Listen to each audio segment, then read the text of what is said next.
Nnamdi Kanu will pay monetary value. You can't send him to jail for calling him a pedophile. It is criminal injuria. It is deformation of character. And that is civil. It is not criminal. So, Mazi Nnamdi Kanu under international law has the right to hold an opinion and to receive and impart information. Are you listening? He has the right to hold opinion. He has the right to speak on the radio and impart the same opinion and information to the people. That is what Article 10 of Human Right to Freedom of Expression is saying here. Now listen to this. This will really captivate you. It says that Mazi Nnamdi Kanu has the right or the freedom to hold opinion. Listen very carefully. And to receive the same opinion or maybe from other people. And to impart information and ideas. Listen. Without interference by Buhari's government. Without interference by public authority. You cannot stop him in his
Yes, so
Kanu, where you found the living water is in the land of Biafra. And I want us to know who we are, the children of light. The first language on this planet Earth is the Igbo language. They deny us all this knowledge. The mother of light. She have resurrected. He said the darkness cannot overshadow the light. The light must shine. The hour has come that the children of light will shine, that the whole world may see the light of the Almighty Creator. I be obi Chineke kporoku. I ezukawo ụmụ Chineke ezukọlawo. I be obi Chineke tere mmanụ. I ezukawo ụmụ Chineke ezukọwo. N'obi nna ụmụ Chineke ezukọla. I ezukola ụmụ Chineke ezukọla. N'obi Chukwu.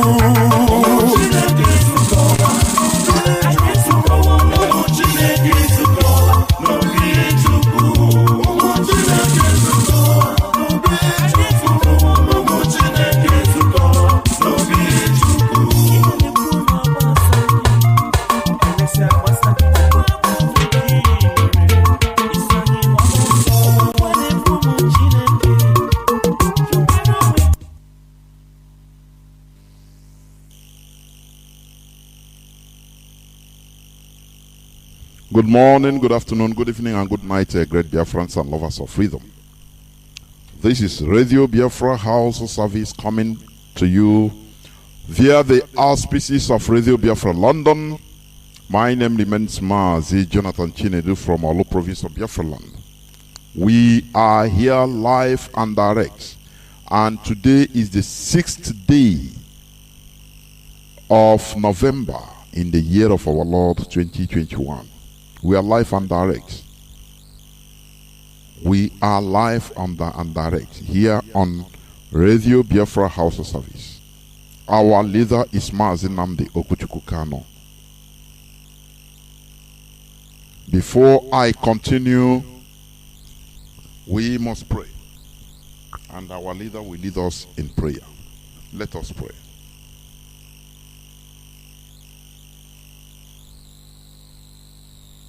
Let us pray.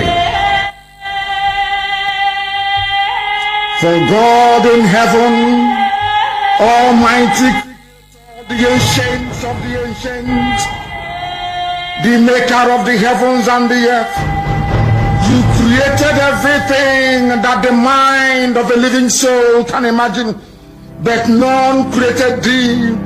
That is why we say you are immortal. You are invisible. You are omnipotent. This very God that every generation who has ever had the grace of knowing thee have always testified to your goodness.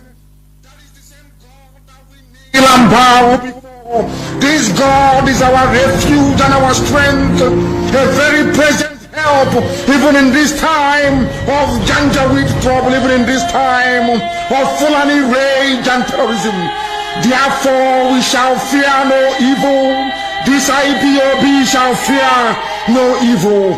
Even if the whole world is against us, even if Britain intensifies their effort to cross this very light of hope in sub-Saharan Africa, even though they shake the mountains, even though the seas may rise, even though they may give all the weapons and ammunition to to the Zoological Republic.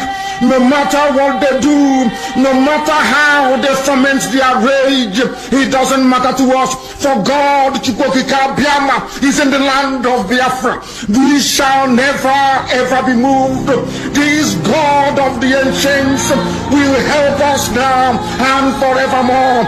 For Biafra shall come, and this Lord of hosts is with us. Chukwokika Biama, the same God of Jacob, this same God of Shadrach and Meshach and Abednego, this God that never abandons his people, this same God is our refuge, and we proclaim it unashamedly that this God that we kneel and bow before,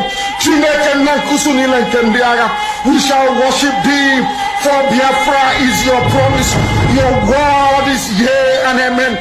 Instead of your word not to come to pass, heaven and earth will cease to exist. Upon this very hope we anchor all our belief that Biafra shall come in our time, and we pray that it come this very year, that your glory may be made manifest in the lives of men, that we may kneel and bow before thee. Nyahan soro tutona nsoporo na ijama na ibisiala Chineke na nke prominye niile ko tutoni ne wedregeze denso ubama wongbe ni ne bigebi. He said, once again, I welcome each and every one of you to today's edition of Radio Biafra HAUSA-SERVICE, coming to you through the auspices of Radio Biafra London. My name remains Mazi Jonathan Chinedu. Our indefatigable leader is Mazi Nnamdi Kanu. Today, I will not go on to preach or to do anything, but it should be interactive, whereby I will quickly open my line so that people will call in and express their views. We talk about current events, even the shenanigan they call election that is going on in Anambra. It's a shenanigan. You know, do not forget that we are in a war, but it is of other or another dimension. The call off of the proposed sit at home, you know, many of us received it with just like a hammer. But we should not forget that this is a struggle. It doesn't have a particular formula. Let me tell you, this struggle is multidimensional. I'm telling you honestly. It is multidimensional. There are times to negotiate. There are times to use our number 6. Do you understand? There are many people that are talking. Some are talking out of genuineness, I should say. Some are also mischievous because they have ulterior motive. There is something one of us said, I think that day in a meeting. He said, look, IPOB is not here to please anybody. No, I captured that word, simple. It was heavy. IPOB, the leadership of IPOB is not here to please anybody. The pleasing is the result, the final result, the restoration of Biafra. Simple and short. If we want to be pleased, I gonna whoop your in as usual with the Fulani Caliphate.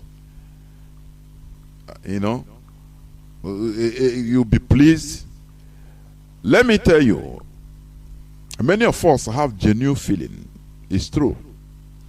But listen, our feelings, our personal feelings is nothing compared with our collective interest. That is Biafra. There are things, I'm telling you, many things that are going on the ground. Could you remember the other time, I think, was it on October 19th or something like that? our HOD, he made a pronouncement where, including other things, but where he made it categorically clear that on the 10th of November, the whole religious leaders in Biafra land, the traditional leaders, every elite in Biafra land should gather, send the delegates on 10th of December. Failure to do so will be considered enemy of the people. Do you know what that thing means? These people in our land, they panic. This order gingered them. If we don't do something, we will be all dead. I'm telling you honestly. We must do something. And they gathered. First time in the history of our land. They gathered, and with one voice. I say one united voice. It doesn't matter whether you are APC, whether you are this and that. They gathered with one voice, traditional rulers, clergymen, and sent a very powerful letter to Asorok. It's not even sending through direct. They flew to Abuja direct and give it hand to hand to the impostor direct. So I'm just giving you a glimpse, a synopsis, what do you call it? Sometimes a glimpse of things that are happening on the ground, because the end justifies the means. That is it. We are in a struggle. You know, in a war, physical warfare, you have the captains, the commanders in the field. They are doing their best, carrying their boys moving. A captain will be moving in one sector, pursuing enemies, killing them, running, pursuing, getting land. But the commander-in-chief will call him, signal him to come back. Come back, stop. Oh God, but we are pushing. He says, stop. He knows more than you. He say, the only thing you say, yes, sir. And he will pull out his voice. Because the God knows more than you that is in the field. I am not against your emotion. It's the same thing to each and every one of us. We should not deny it. But for the sake of the overall result, when our leader gave order or gives order, we shall never, the leadership of this struggle will never, ever dispute it. He will never argue. They will put reasons and this and that, but after the same order goes, it's okay, no problem. There are many things that is not for the public consumption, but the issue remains that the order was given and it is given. Let us be realistic. You know, without this struggle, without Biafra, we are nothing. I'm telling you.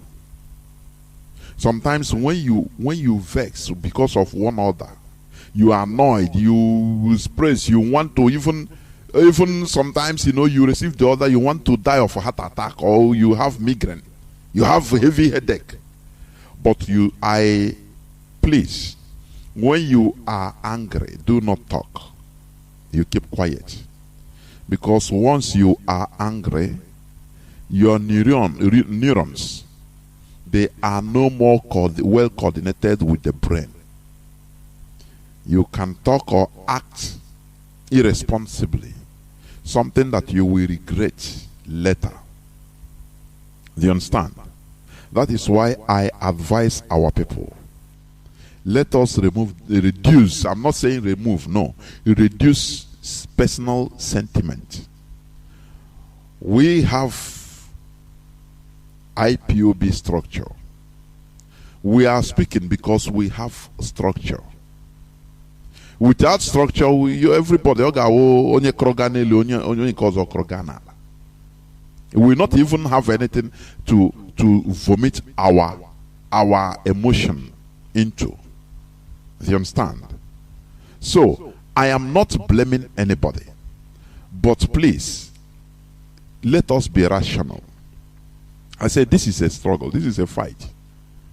Sometimes there are things you don't see, but the leadership sees it. The leader of this struggle sees it. You see what is going on in Anambra? How they are killing themselves. You see? Do you see? There are, there are things, many water is passing under the bridge. I'm assuring you. But what matters is the end result. Yes, these clergymen of our land, they begged for something, and that is to suspend this sit at home, so that to give them breathing space to negotiate for our leaders' unconditional release immediately. Let me tell you one thing. You see, in this struggle, I used to say it always, even privately to people. We are the ones holding ourselves. I'm telling you. The division of interest. Do you know that when our people, Biafrans, elites and elders, if they jointly make statements, Nigeria will vibrate immediately. Who is the Fulani? But because of the, conflicts of interest, different personal interests, selfishness, now our enemies were able to burrow, in us. Our enemies were able to maneuver this person against this person, this one against this one. This one will come and speak one thing, another person will go and speak another thing, and the end result will be to the benefit of our enemies. Mazi Nnamdi Kanu has tried in order to unify us, because he knows that united we stand. Now, we never trusted them. We never trusted these people. But let me tell you, there are situations you give benefit of doubt. Benefit of doubt. Do you understand? There's no two ways about it. So that another time, if a similar thing occurs, you refer to the past and say, no more. So, when our people jointly make one demand, Asorok was in confusion. They were confused and said, look, why are these people united in this demand? Why are we no more controlling some of them against each other? That is why we have to, through the order of the highest leadership of this struggle, to do what we did. Our HOD have to come. Sometimes it's very painful. That is how you know loyalty. Sometimes it's very painful to pronounce. For somebody to announce something within 24 hours, you are ordered to go and make this announcement. That is why when you look at people attacking the OS, I say, oh, Mazi Chinedu, these people, they don't, I don't know. It doesn't make sense anyway. It doesn't make sense. Because it's even the poor man that is at the receiving end of everything. I'm telling you honestly. You make a announcement and you are ordered to go and remake this announcement. It's an order. Command and control. And you have to do it. You have to do it. You see, without loyalty, there will be no progress of a movement or an organization. Because if he's ordered and he says, start giving his own, he said, no, I have, yesterday, why should I, that time ego has entered. It's no more for the struggle, it's now ego. And people will not know. The only thing it will cause is division, direct division. No, Mazi Nnamdi can't go to Gesina. No, man, they're in charge now. No, I cannot do it. Yeah. You'll be preaching another thing, whereas another actions is being taken. Yeah, failure, direct failure. But this movement is too divine, too hallowed to enter into that, to engage in that. People don't know. When people yap, oh, their money. I say, look at people. Oh, mischief. They are paying DOS. Oh, Mazi, can them collect money? Who? Oh, sometimes when you discuss it makes me laugh, honestly speaking, because of ignorance. VOS is an institution. It's not a single person. People are not being paid. People are working. Do you understand? Do you know that sometimes, let me tell you this, sometimes when Mazi Chinedu, any day he will come on air. There was a day, I think I called him a few minutes before the time. Tell me, Mazi, oh no, come no, but I'm not la Chineke. I better yeah man. I'm saying, oh look at, because we're begging manabem. You need to work. People are yapping. Oh, they are being paid. They are. I said, no, leave all those ones. It doesn't matter. It doesn't. It's normal. People will talk. The poor man was hustling, trying, going in order to make sure that he come and deliver that speech from the work. Mazi makwananum no. Oh, see, Mazi, it's understandable. It's understandable. But we must continue. What we are doing, genuine hardcore family members, is for the love we have for our people. People don't understand. Even this broadcast, the whole materials, I bought them by myself. Likewise, most of us, we spend money. Oh, the sound is doing this and that. You don't know. Tomorrow you start looking for a solution. It's from your money. No person is giving you a dime. And the same thing, people will still be talking and talking. Sometimes even, we have died, like watching Azwanoka. We are not here to please anybody.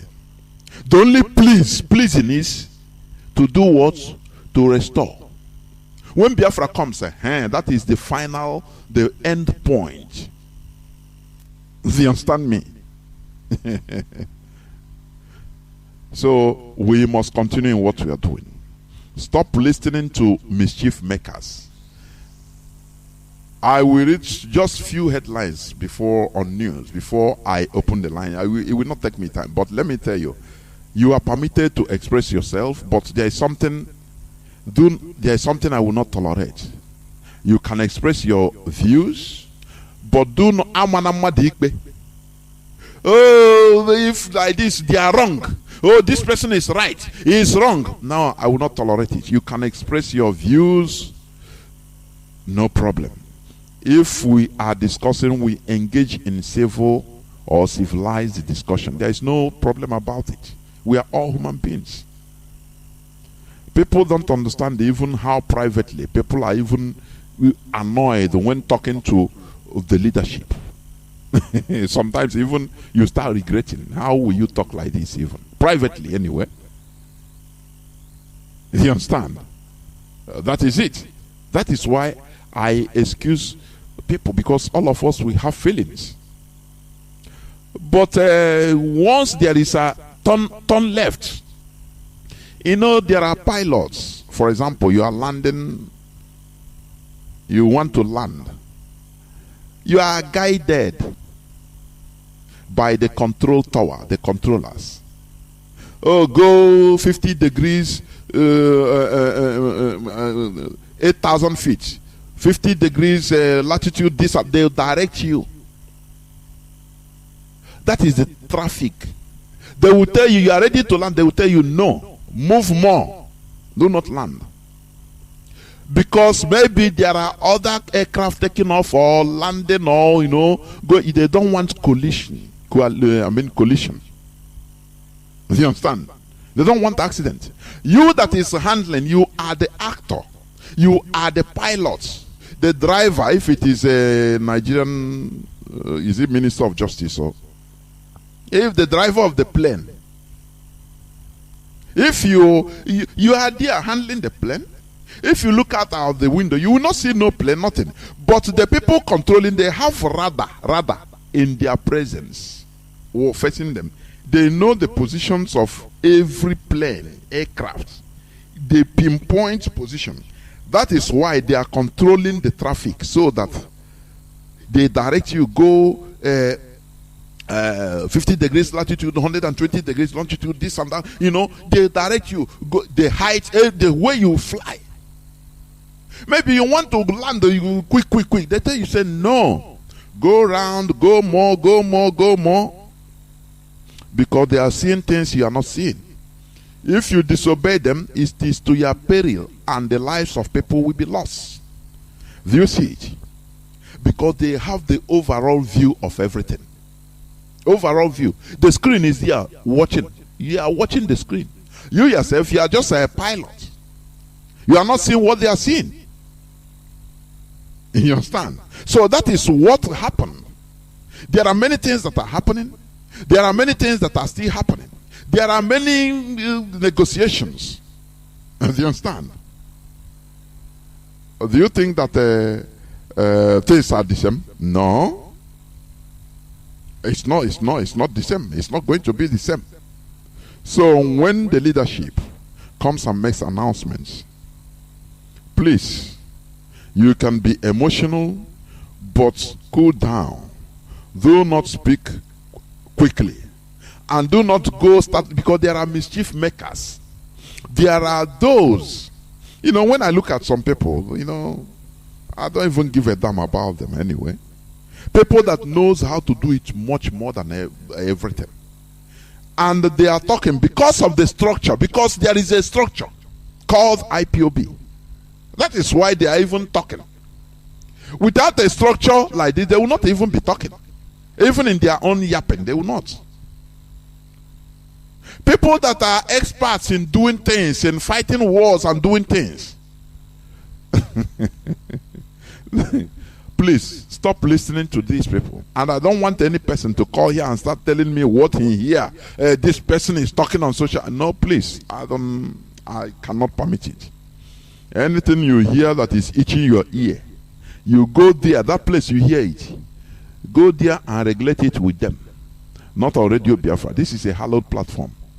It's where we worship. This place is where we worship. Do you understand that? Therefore, it doesn't matter our personal opinion.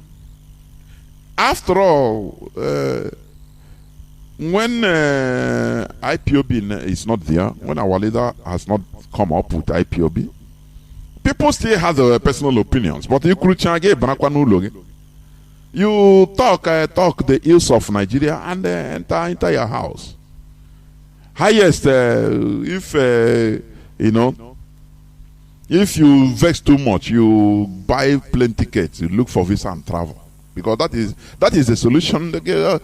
Live out of frustration. Not knowing that you are even helping to complete the overall intention of our enemies. But now, we have a structure. That is IPOB. Now you have people that are experts. These experts ask a simple question: where were you since? Anything that happened? No, you are not getting it right. Okay, you have right to criticize, but the IPOB is built on structure. You understand? It doesn't matter. What our focus is to restore Biafra. Our leader to get out from here first. That is a priority, to get out from where he is now. It is not to please anybody. The pleasing we are going to do is to the end result, the result we want. Once he years or that is, everybody will be pleased. But the modus operandi of going there, it can be bitter to you or me. It doesn't matter. It doesn't make any difference. It doesn't make any difference. What matters is the end result. So that is it. Sometimes order will be given. You didn't personally, you might not see the wisdom or anything good in that decision. But as time goes on, you will start understanding. That is how it is. Do you understand? That is how it is. So, as I said, there is this is a Anambra election. Political parties raise votes buying to 10,000 per voter. A quagmire. I'm telling you honestly. Party agents alleged to be for the three leading parties: the All Progressive Grand Alliance, that is APGA, the PDP, and APC, have allegedly lured voters with 6,000 and 10,000 naira to vote for their candidates. You understand? The vote buying was reported at polling units 010 and 011, Omonachi 2 ward, Omonachi 2nd ward, Dunukofia local government area of the state. It was alleged that the APGA has initially offered 3,000 naira to voters, while the PDP offered 6,000. The APGA further increased its bid to 6,000, and PDP capped it at 10,000. The All Progressive Congress is reportedly not left behind in the jostle for voters, luring them with money. Do you see why we are doing what we are doing? Do you think that America, all these countries are not seeing all these things? But they look at you as subhumans. That is why they say, okay, at least let the name be democracy. Anyhow, all these orangutans do, there is no problem. People now are given money. That is the Nigerian system. And the worst part of it is the reporters, the Nigerian media, journalists, when they talk about it, they are laughing. They are laughing. Some of all these journalists, many of them have visited Western countries. They have visited civilized worlds to see how things work. You know, there's something I see, that they left Nigerians to their own detriment. As they want, let them go and die. Now, the politicians, the political elites will be manipulating them using that conception. If you understand, give them money every 4 years. You know, last time I talked about in Ghana, where politicians brought bags of rice in a community, and the boys there, the youths there they carried the whole bag of rice, disgraced the politician, take your rice, we don't need rice. Do you think that we animals, birds that eat rice now? That is the thing. That is how bad it is. People are being shared 400 naira with a can of malt to go and suffer for another 4 years. Why? The issue is this. That is why, you know, whenever I'm speaking, I'm talking about the problem in our land. don't mention politicians only. They are the end result of the problem that has been in existence. The political elites, the way they behave, they are the end result. It's just like the flower in a plant. They are the end results of how the people in general behaves. Look at the grassroots. That is why the most important thing in this struggle is to change the way we reason, the people reasons. The way people reasons, that is the most important thing. When people start being enlightened, you will see dignity enters. You know, people say, oh, it is poverty. I say no. No. People are saying it is poverty because of, I don't know, they don't study history. When you study the history of the European revolutions, you see that poverty drove the peasants into rising up to look for better life. But in this case, it's poverty, you know, people now start being docile, being manipulated. No. It was the opposite was the case during the European revolutions. It was driven by the poor masses, the peasants, the people. Do you understand? Look at, imagine that money was given to offer to people, and now the people regrouped. The population rose up and hold the people they are seeing that are sharing this money. Imagine. What do you think? They hold them, video everything, hold them, say no, voting is not like this, otherwise we are the people, we stop this voting by themselves. They are breaking the law. The Nigerian constitution is against vote buying. It's a criminal offense, heavy one. But crimes are being committed, and you see the media promoting it. That is why I say, when you see a governor looting, a politician looting, these are, you know, it shows the way the people are. The people, the population.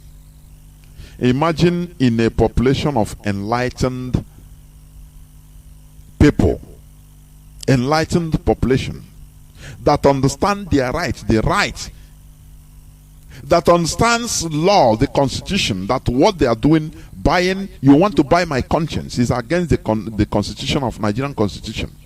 They would, as a people, they would regroup themselves and, you know, do mob justice. But no, everybody wants to benefit. Oh, because they believe that their miracle their pastor told them is at hand. That is what they are seeing now. So you better profit and benefit. That is why when people talk about is poverty, I say no. It is the mindset of the people. You can be poor and be dignified. It's true.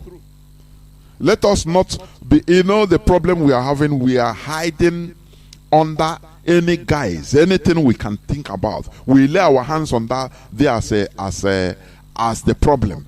Instead of blaming ourselves, we start blaming any material. Oh, it's church, Christianity. Oh, Christianity is the problem. Oh, therefore, you are removing responsibility from yourself, from the people. Now you start blaming, is it a church building? I don't know. Oh, religion is the problem. No, it is the people. Look at people that are being sheared. They are breaking the law. These are the population. All of them are okay. Oh boy, let me chop on a national cake. They don't know that they are putting themselves into darkness, more darkness. Imagine that these are a population of enlightened fellows, enlightened population. You imagine what would have happened. Because when a state fails in its bid to maintain the law, the people, it is the obligation of the people in order to jointly do something, in order to uphold themselves, uphold what they believe. Do you understand? It is written black and white. Apaga will go, okay, I'll give you, if you want to vote, they might even announce it openly. It's nothing, it's Nigeria. Come and vote. After all, we saw during one last election, is it presidential election? They put fried chicken. On Eshi people in me. And they say, if you come and vote for, if you want to vote for us, come, you vote for us, you take one chicken, or even half. And you see people falling for it. Are you going to blame, who are you going to blame? It's the population. Because they make themselves so cheap, very, very cheap, that they will ride upon them. That's why the politicians, they kill them because they don't take them as anything. That's why they don't take the people as anything, because the people themselves, they make themselves very, very cheap. People that could be bought with 400 naira with a can of Coke, they think that it is smartness. The way, what is my voter's card? What is it? Give them. After all, if you don't go vote, whether you vote or you no vote, somebody must be there. So let us take something. That is a very irresponsible character, irresponsibility, irresponsible way of thinking. If the people start thinking in another way around, they will use their hand in order to enforce. Do you understand? To enforce, put sanity. Imagine, for example, a politician come to, like I think I saw one time in India, a politician went after 5 years. It was a local council or something like that. He won an election, he went there, he forgot the community. When election came back, now election time, campaign time came back. The man came back to remember where he came. The people waited for him. They beat the hell out of him, tore all his clothes. He had to run away. They pursue him. If you enter here again, we kill you. What do you think? That is the people for you, because they understand their right. After all, so there might be some people, for example, if it is a population that are very cheap, you see few of them going to meet the politician now, just pass through me, don't worry, we'll do the whole campaign for you. Bring money, we will share them. But do you think that this man that was pursued and nearly killed will go back again? When even if he goes back to the seat, he will start thinking in a normal way. He will know that Mugu don't wise. Our people, the politicians know that you are still heavy Mugus in their hands. That is why you collect 1,400, one can of Coke, Indomie. Look at during campaign time how they are throwing Indomie. From a car, on top of car, another Indomie. You know the way you throw. I could remember when we were small, the chickens, I love that even when I was little. I can take some piece of grain, I'll just be throwing to chicken, many of them, the way they will be eating it makes me happy. They will be picking it, I throw.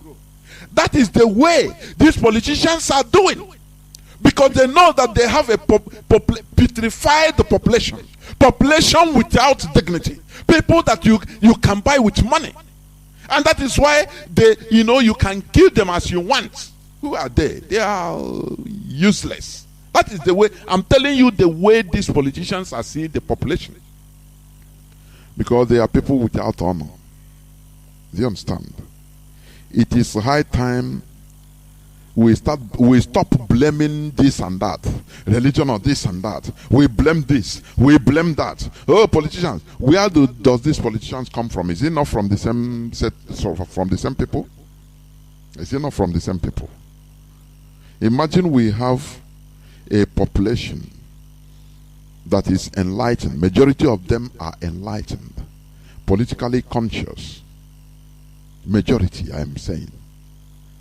If, for example, in 100 people, maybe only 5 want to take money. The other 95 politicians want to come and say, come. When 1, 2, 3, 4, 5 want to collect money, all you hear is slap from the population. What do you want to do? You want to collect money. You don't know what is happening. These people are evil. They will even slap the people that want to collect money. Now pursue those that are sharing money and catch them. Do you think that they will be repeating all these things? Sometimes there should be more justice. Sometimes there should be more justice. That is how Europe developed. When people had enough of all these, the monarchy shenanigans, kings and queens, and their elders, religious leaders shenanigans, manipulating them, the population have to rise up by themselves in order to do the needful, because they are the population. They are the people. Or the elites, they may be elites in Nigeria, the elites or elites in Nigeria. They are not up to 10% of Nigeria. They are not up to. Maybe less than 5%. But they are manipulating everybody. Why? They are preying on the stupidity of the people. P-R-E-Y. Preying on the stupidity of the people. You understand?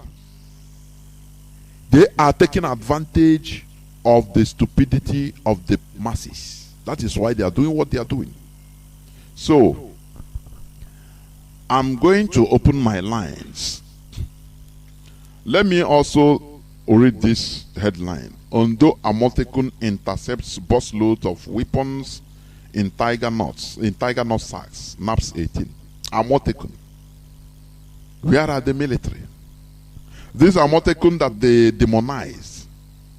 Did you forget when Fulani, when Mietiala leader, their chairman, came to the national television, started calling Yorubas names, calling them irredentists for setting up Amotekun.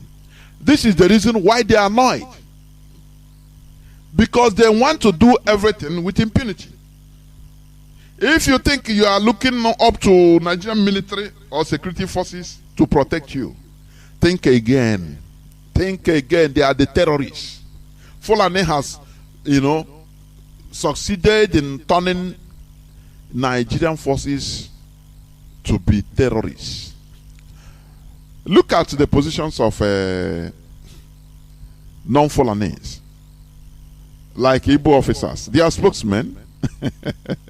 The peer public relations officers in the military. Is it Chukuma? Is the spokesman. Once they commit atrocities, they will tell Anohia, yeah, Chukuma. Is a general or a brigade, I don't know. You see one Fulani officer, Kurofo, we call him Anohia in their language, maybe in Fufude. Oh yeah, go and make this announcement. Tell the world, defend us. He will come. As a mumu he is. That is how they have relegated them. If they are doing security meetings, they remove them. All of them, no person will be around. But once they finish, they bring them paper. Oh, yeah. DSS spokesman is an Igbo man. Police spokesperson is an Igbo man. You see how they have relegated them? This is what we are fighting to redeem our dignity. Because I'm telling you honestly, Fulani, they have reduced us into nothingness. Honestly. These people, they are there looking only for their selfish interests. That is the thing. They don't care. Anything you put them, as servants, so you put them. They don't care. As far as they are getting something, they are getting crumbs. That is it. They understand? Amoteku had it been there is no Amoteku, these people, they would have passed. They say even they caught only one out of the 3 buses to run away. Where are the military? Where are the police? Because the Fulani have, once they are coming, they will give order from above. We say, do not intercept any boss, but they give their numbers. All of them, they will know. So, do you see why we are fighting to get our nation? So that at least we protect ourselves by ourselves. Do you forget when our Fulani, when Mieti Allah was clamoring to be given, for Fulani headsmen to be given security guards in the bush, of our bush, the whole south, including Yoruba land and the Biafra land, for them to be protected? Do you see it? Do you see the reason? For them, for people, for total conquest. And Obiano said that Mieti Allah is in his part of his government. I'm telling you, before God and man, we have a problem. That is what we are trying to solve by making sure that we opt out, we get separated, we become who we are.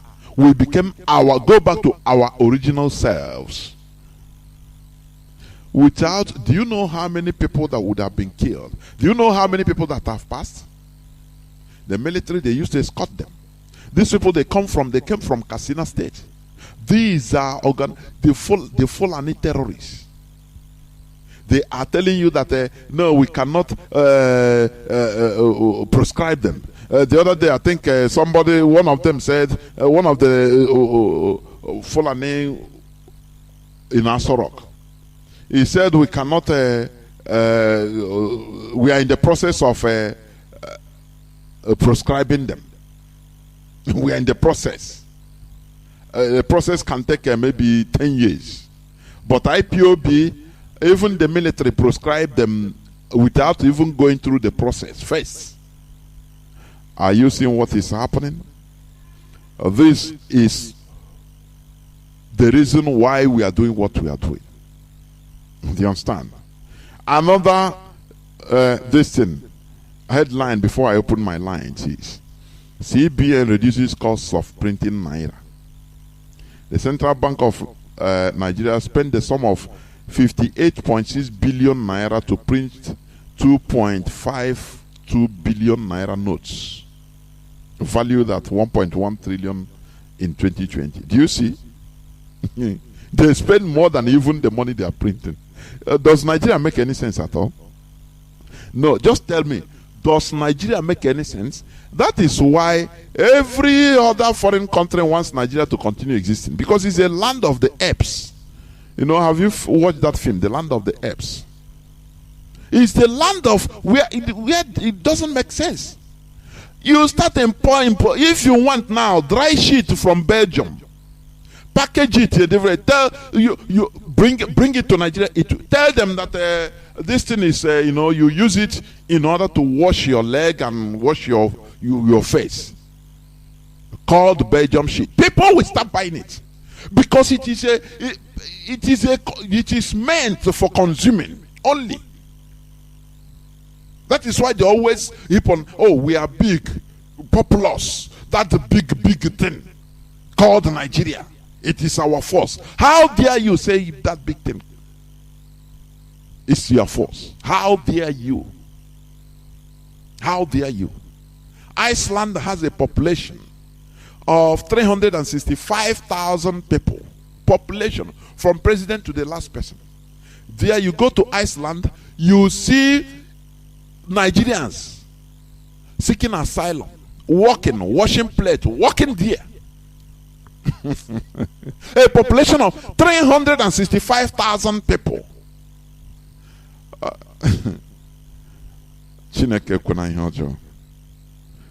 Nigeria doesn't make sense, honestly. Nigeria doesn't make sense. Let me stop here so that our people will have time to speak, voice out your concern or your suggestion, or if you have any question, if I can, to put it direct, to answer it, if I can. Otherwise, people are also listening. But what I will not tolerate is for you to make judgments, to be the judge and the jury. Oh, this person is wrong. No, DOS is wrong in what? No. I will not tolerate it. Make your own submission. That is it. Make your own submission. If you want to shout it, no problem. Shout it. There is no problem. It's your right. Because when something happens, you need to vomit it out somewhere, but be rational. What I will not like is judgment, condemnation, judging. Talk out your own. That is it. This is where I'm going to stop a bit. I will go open my lines. I'll go direct to, I'll go on few minutes break, so that when I come back, I will open my lines. I told you that today I'm not going to preach. I want to listen so that we can interact where necessary. Interaction, so that we can interact where necessary. I know our people, some of our people are genuinely concerned and mad. Some have also understood the wisdom in the decision being taken. But anyhow, it is for you to call and make your submission. But please do not make judgment who is right and who is wrong. That it is your own decision that is the right. That these people are wrong. No. There are things you don't know. You understand? I will be welcome back. This is Radio Biafra HAUSA-SERVICE coming to you through the auspices of Radio Biafra London. My name remains Mazi Chinedu. We are here live and direct. Today is the 6th day of November in the year of our Lord 2021. Our lines are now open. Our direct line is +1 213 328 6224.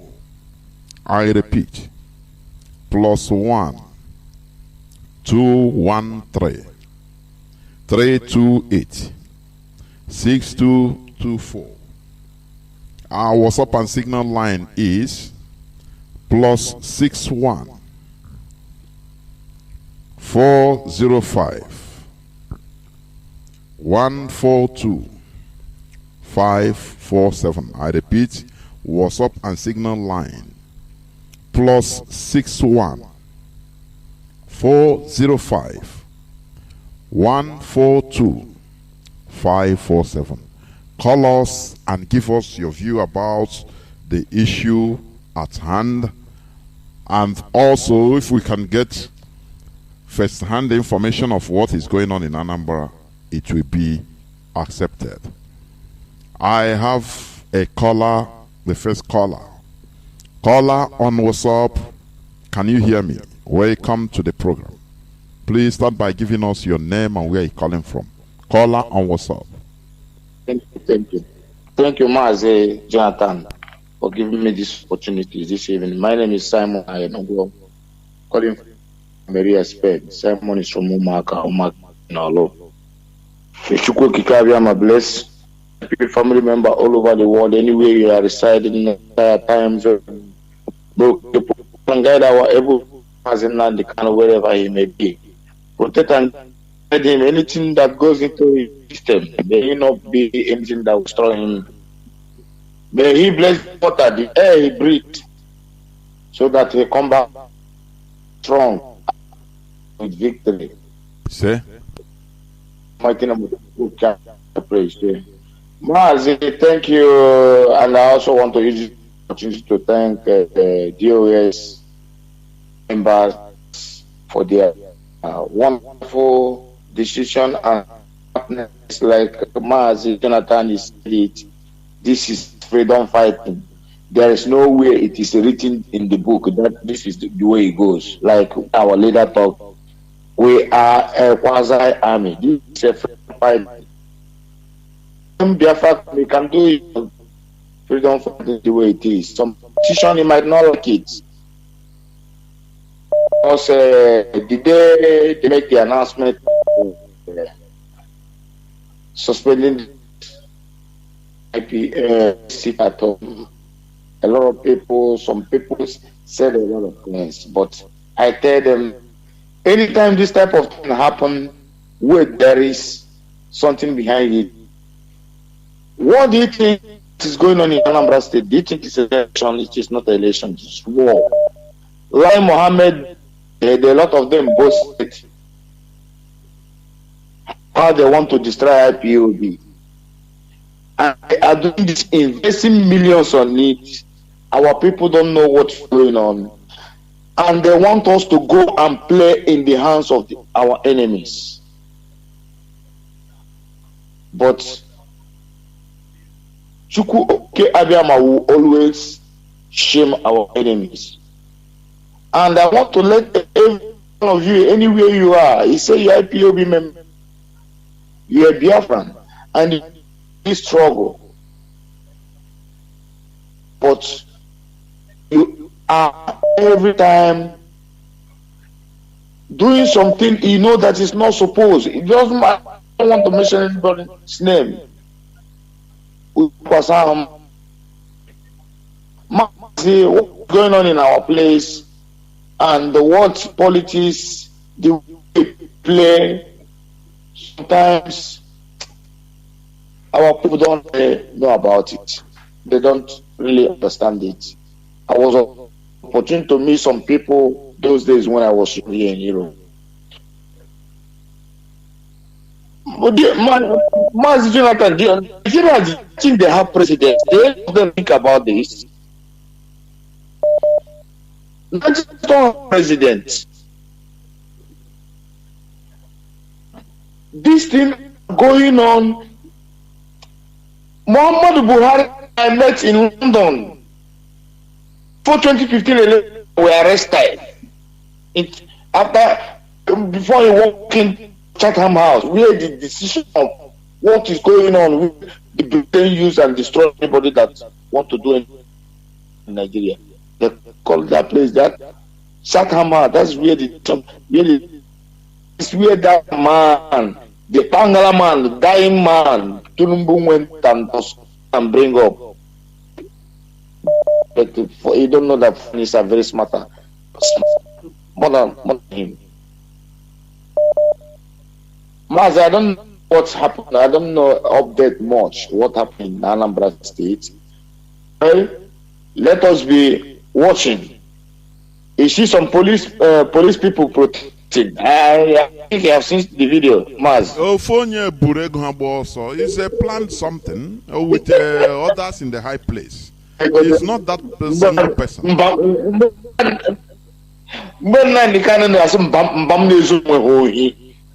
People that steal from each other. This that's why sometimes when I see some Nigerian forces, you police, being navy, you see people talking, shouting, protesting for your good, and you come out and shoot at them. I was opportunity to work in one organization that drew early 2020. I see some of them, both personnel that died in Lugwa, so immediately you lose your husband, they would chase out of the barrack. You see them for their duty. There's one I want to remember. Our leader said, "Go and serve the zoo and come back with shame." Yes, the solution. It is now or never, and we must get it. I put it as a challenge. Come and put yourself over your dead body. Not be alive. Biafra will see what happened to you. Mazi, oh hey Biafra. Oh hey Biafra. The show. Thank you. Thank you. We must continue. I have a caller that has been waiting on signal. Caller on signal, can you hear me? Welcome to the program. Caller on signal. Caller on WhatsApp, yes, please hold on. I'll come to you. Go on, Mazi. Mazi Jonathan, good evening, sir. Welcome to the program. Thank you for your good work, Mazi. I pray to God to save, to guide and protect our leader, Mazi Nnamdi Kanu, wherever he is. And I pray to God to give the DOS more wisdom and bless them for the good work they are doing. Mazi, I don't blame the people talking nonsense on social media because they don't know more than our leader. And they don't know more than the DOS leader. So I only encourage the DOS to continue their good work. Command and control. Introduce yourself, Richard Joseph, is it? I said my name is Mobile Peter. I'm calling from my location. Okay. There we go. Mazi, I want to ask one question. The question is, I don't know if you have seen the Biafra National Guide video that they test the missile there. I don't know if you have watched that video. Please. We are IPOB. Any other person or any other group of people can do their own thing. We are not discouraging anybody. You understand? The only thing, when you see that we speak or when we come to attack is when people use our name or use the name of our leader to do things that it is not, that will be attributed to us in order to cause damage. But anything you can do, if you think that you deem it right that whatever you are doing, it is the right thing, you expose it, you video it, in order to, what we are doing, IPOB, we are on the genuine track of liberating ourselves. Genuinely. We don't deceive our people. That is the thing. So any group of people, any person or group of persons that are doing something, that is not our concern, please. So wherever you see them, anything you want to ask them. You understand? But we don't know them, those people. Okay? Okay, Mazi, thank you very much. Thank you very much. Thank you. Thank you for your good work. Remain blessed. Thank you. I will love to pick caller or callers on direct line. I have a caller on WhatsApp, but hold on. Callers on direct line, but once they come, they go. Once they come, they cut. I don't know. Caller on Caller on WhatsApp, please. Can you hear me? Welcome to the program. Caller on WhatsApp. I hear you very well, Mazi. I can hear you very well, sir. Can you hear me? The whole world is hearing you, please. The whole world is hearing you. Okay. Thank you. Thank you very much, Chineke, for your good work. I thank Chukwuka Abiyama for all of you, our DOS. I thank Chukwuka Abiyama for the wisdom that he gives to you people, because he has you special to work for we Biafrans. We love you people. Don't mind all these that are talking jargon, talking rubbish on social media, acting, because you cannot do 1/4 of what you understand. So we bless you for you people. My name is Mile Malugo. I'm calling from Dubai. Greeting Biafrans all over the world. Asia people. Greeting great IPB. You see what is happening in Anambra State election. You can see how people is selling themselves for 1 can of 400 naira to renew their slave for another 8 years. It's very shameful. It's very shameful. It's very shameful. Okay, after you eat that 400 naira 1 can of month, you will still remain in your poverty for slavery for another good 8 years. Is very shameful. Sometimes I don't blame all these politicians. Some of course, I will blame you people is selling yourself because of for another good 8 years. Kedu mgbe ege muno de newe malife kedu mgbe ife ge muno na malife ndi ba anyi. Kedu the mentality different kind of kedu what type of mentality is this? upon what our leader Mazi Nnamdi Kanu have been preaching Radio Biafra, brushing our brain to start to reason like a human. Because what is different between human being and the animal is we reason. In another dimension that a human being cannot reason very well. That very person, no difference between person and the animal. Kedi we by the buyer we malife. Kedi fege in the buyer we malife is very shameful. Is very shameful. And I want to use this opportunity to tell every Biafran to support this struggle, especially in the area of finance. I don't know how people will be looking for freedom but don't want to work for the freedom. You need money but you don't want to work for the money. How can money come to you? You work for money before money will come to you. How can you be looking for freedom but you don't want to support the freedom that you know that is your future and the future of your generation? You don't want to support it. You are not an IPOB member, but you need a. How can freedom come to you in a platter of gold? This freedom need money, need cash, it need finance. All Biafra support because this is the only hope we have. You can see that Nigeria is a hell on earth. It's a hell on earth. Nigeria is a zoo, animal kingdom. You can see what is happening.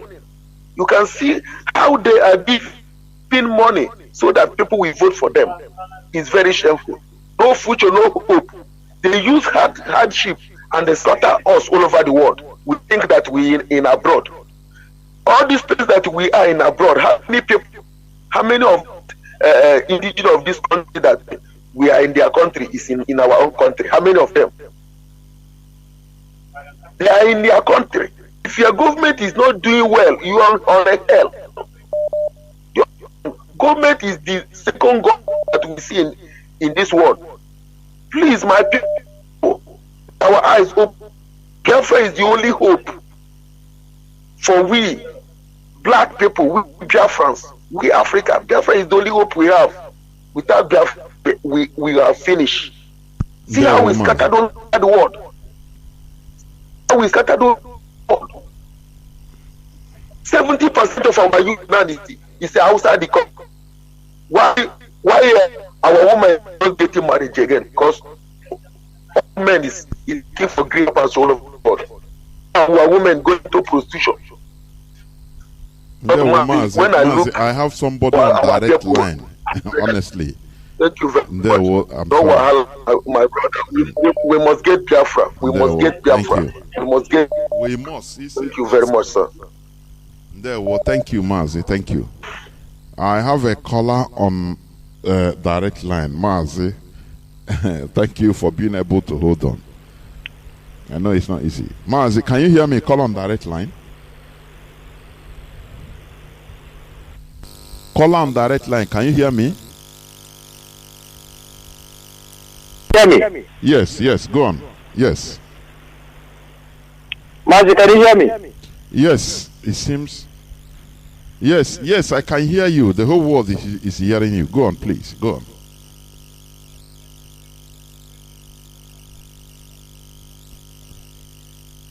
Yeah, I understand. I will restart the phone, but I will not do it now. So I know how I'm handling it now. Thank you very much, my brother, my big brother Jonathan. Mazi, I appreciate you. I appreciate Biafrans and our leader. Mazi, is your brother going to call you from my location right now. Mazi, believe you me, there's something I want to say. Somebody called Mazi Ike Peter show this afternoon, and he called from Germany, and I believe that our brother is listening. He said he's hardcore. He called himself hardcore. That he's a hardcore. Mazi, and then after calling himself hardcore of IPOB, Now he start running around, keep asking some stupid question again, which some people did not expect from him. If you are a hardcore of IPOB, if you are a follower of Mazi Nnamdi Kanu, since he has been preaching, there are some things you don't even need to come on radio here and talk. That makes that our brother. You are not an IPOB member, and he called his name. He said his name is Nnaokechukwu or whatever he calls it. He's calling from Germany. I don't know the Nnaokechukwu, whether he's the one that has been castigating our struggle or. Mazi, it doesn't need to mention Mazi. Please, it doesn't need to mention names here. We are not here on direct attack. Just make your opinion. I understand you. I listened. I understand you. But go on, please. Yes, me myself, I'm a hardcore. I know what I do. I know my responsibilities. I know what I should come to radio and say, and what I did not say, what I would not say. It's like me calling here, condemning DOS. While Mazi Nnamdi Kanu have been telling us, DOS is me. Anything you hear from them, it's me directly. It's me. It's like me calling Mazi Nnamdi Kanu, telling him that, asking him some stupid question, asking him something that I shouldn't ask. That does not make any sense. That is why I said that some of our people living in Europe and some people, our people living in Biafra land, are much more educated than these ones living in Europe. I'm telling you, Mazi, I'm saying it with honest, because what I've seen some people living in Europe are doing, it drives me nuts. I'm telling you, some people that listen to Mazi Nnamdi Kanu, you are listening to this man preaching since how many years ago, and then you still don't know the handwriting on the wall. Do you want Mazi Nnamdi Kanu? Don't you know that every day that man no dia? Now, DSS, don't you know that don't you know that we are going to do anything? Or for some things if it is us to leave some things for him to come out from there, we are going to do it. We are going to do it. Don't you know that? What else again? Can hear that our people? Don't you know that him staying there? Every blessed day. Don't you know? Ask yourself this question. There's some things we have to do anything to make sure he get out from that place. It doesn't matter. There's the reason why DOS come out and says the highest command of this struggle. Some people still don't understand it. Some people living in Europe still don't understand it. Tell me how you're going to educate people like this, Mazi. You have been shouting here. Some people will call you and say your topic today is wonderful, but still they will not even receive something from that topic. This man come out and told you the highest command of this struggle, that we know that it's so painful, but we have to follow what the highest command says. Who do you think is the highest command? Mazi, and before I go, this is what I want to say. Sometimes I blame, should I blame the people that collect money to go and vote, or should I blame the people that come out and give them that money? I don't know. Should I blame the people that is sharing this money, like that idiot that covered himself with a cap? Mazi, the people to blame, or should I blame the people that is collecting? Mazi, can I come here? Can I come in here? The people to be blamed are the people collecting the money. Because they are the people. Do you understand? I used to say here every time, this world is a world of exploitation. Oh my goodness me. Why did you cut? This world we are is a world of exploitation. Though our people, they exploit our own. That's why people don't understand what we are doing here on IPOB in Radio Biafra. It is more than giving you millions and millions of money. You understand? We are preaching enlightenment, so that people can come with money, you reject it. For you to do bad things. Giving you money to buy your vote is like paying you to kill somebody. Do you understand? When somebody is sick tomorrow, a motor jam somebody, is bleeding to death, they take the person to hospital. The doctor does not have even equipment, but he don't even have no blood. He say you must deposit 30,000 naira before I touch him. Those people that collect money, you are part of the people that killed that person. If that victim dies, do you understand? It's blood money, because they are bribing you to kill yourself and to commit suicide and to kill others. Because when they don't build road, the money that they're supposed to use in building road, that is why they are looting money, loading money, so that to bribe you, and they will not do the road, and people are dying. People will come and have accident and die, and you start shouting, "Oh, Chineke, God help us." You are eating blood money. That is as simple as short.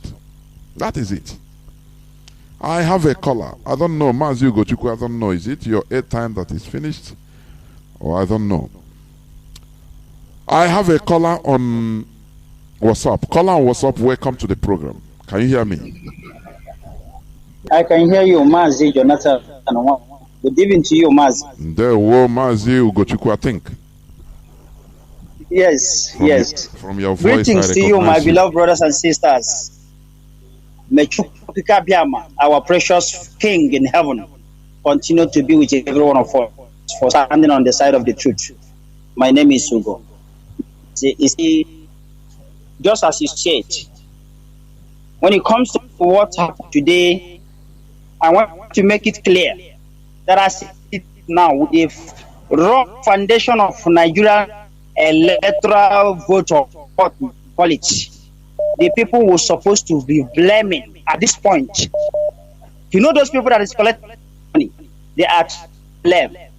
The reason why I am, because everybody has their own reason. Why I say this is because in Nigeria, for so many years we have been found faults to election in Nigeria, and we discovered that your votes, they don't value it, it doesn't count. Reason why, even if you come out massively and take the person you love most, person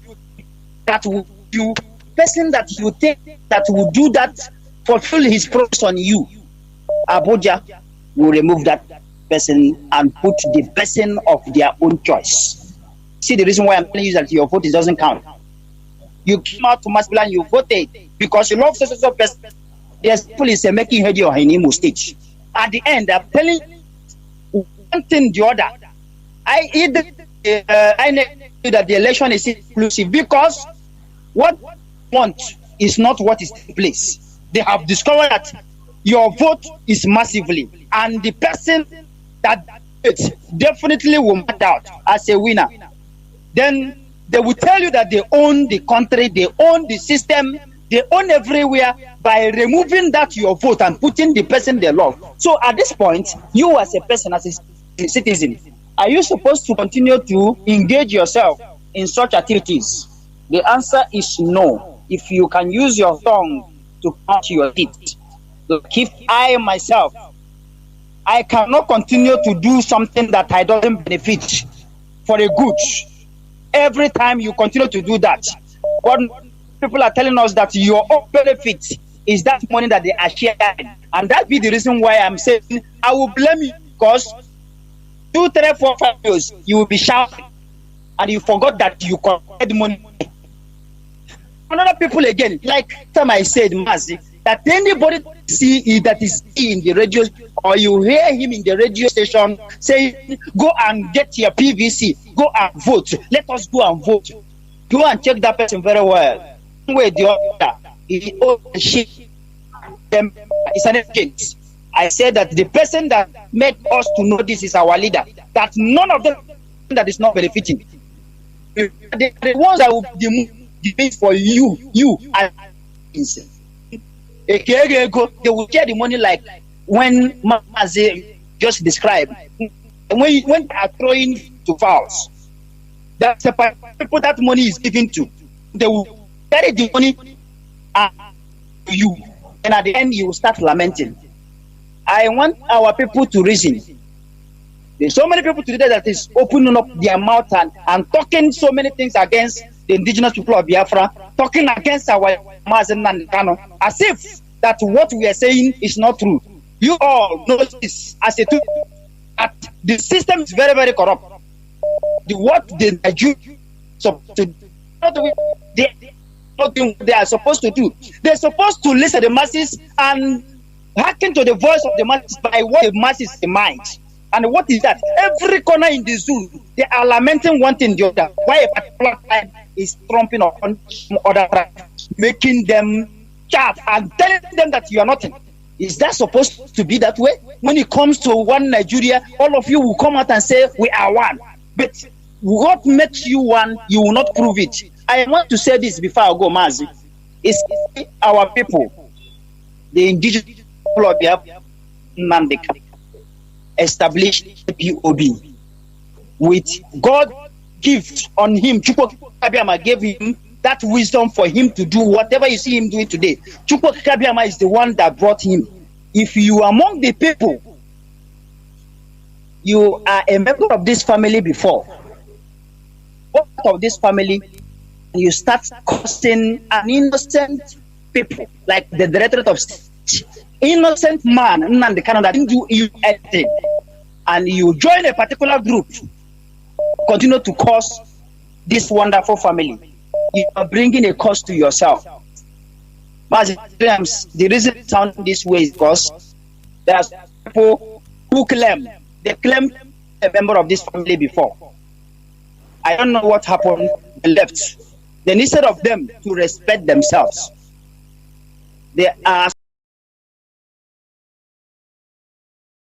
somewhere talking what they are not supposed to talk against our leader, Nnamdi Kanu, against the directorate of Chinedu and the rest of them. I am telling you this, majority of you, some of you, you may be listening to my voice because I nurtured you. I taught you how to go on air and talk on a good condition for you to do the work of heaven. But finally, you decided to deviate from this place. Instead of you to respect yourself, you are talking against the anointed man of God, Chukwu Kabiama, for a mission. And today, he's still doing, and you are cursing him. You are bringing curse to your generation. You doing this nonsense. You better repent. Remember, before this time, you are not doing Biafra. This is the point that I want all of you to know. Before the coming of IPOB, before our leader, Nnamdi Kanu, know him, you are not doing Biafra. There is nobody that you call a leader. You are not in any group. You know this. Why are you bringing cost to your generation? Why are you trying to destroy your generation? I am saying this for you to repent, because if you left this family, you're supposed to respect yourself. If you don't want to respect yourself, you open up your own family and do whatever you like, but not to cost the indigenous people of Biafra, not to cost IPOB.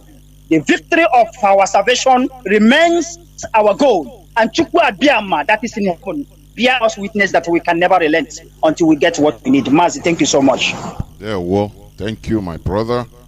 Let me go back. Mazi, caller on signal. You have been battling, I don't know why, with the network. Mazi Ugochukwu, you are back. Please, go on, round up, please. Mazi. Yes, Mazi. Yes, I will round up now. Mazi, I know I'm coming out clear. You are. It's okay. Yes, Mazi, the reason why I throw that question for our that question I throw, are we going to blame the people that collect money, or we are going to blame the people that share, that come to share money to our people? The first blame is to the people that collects money. That's it. Yes.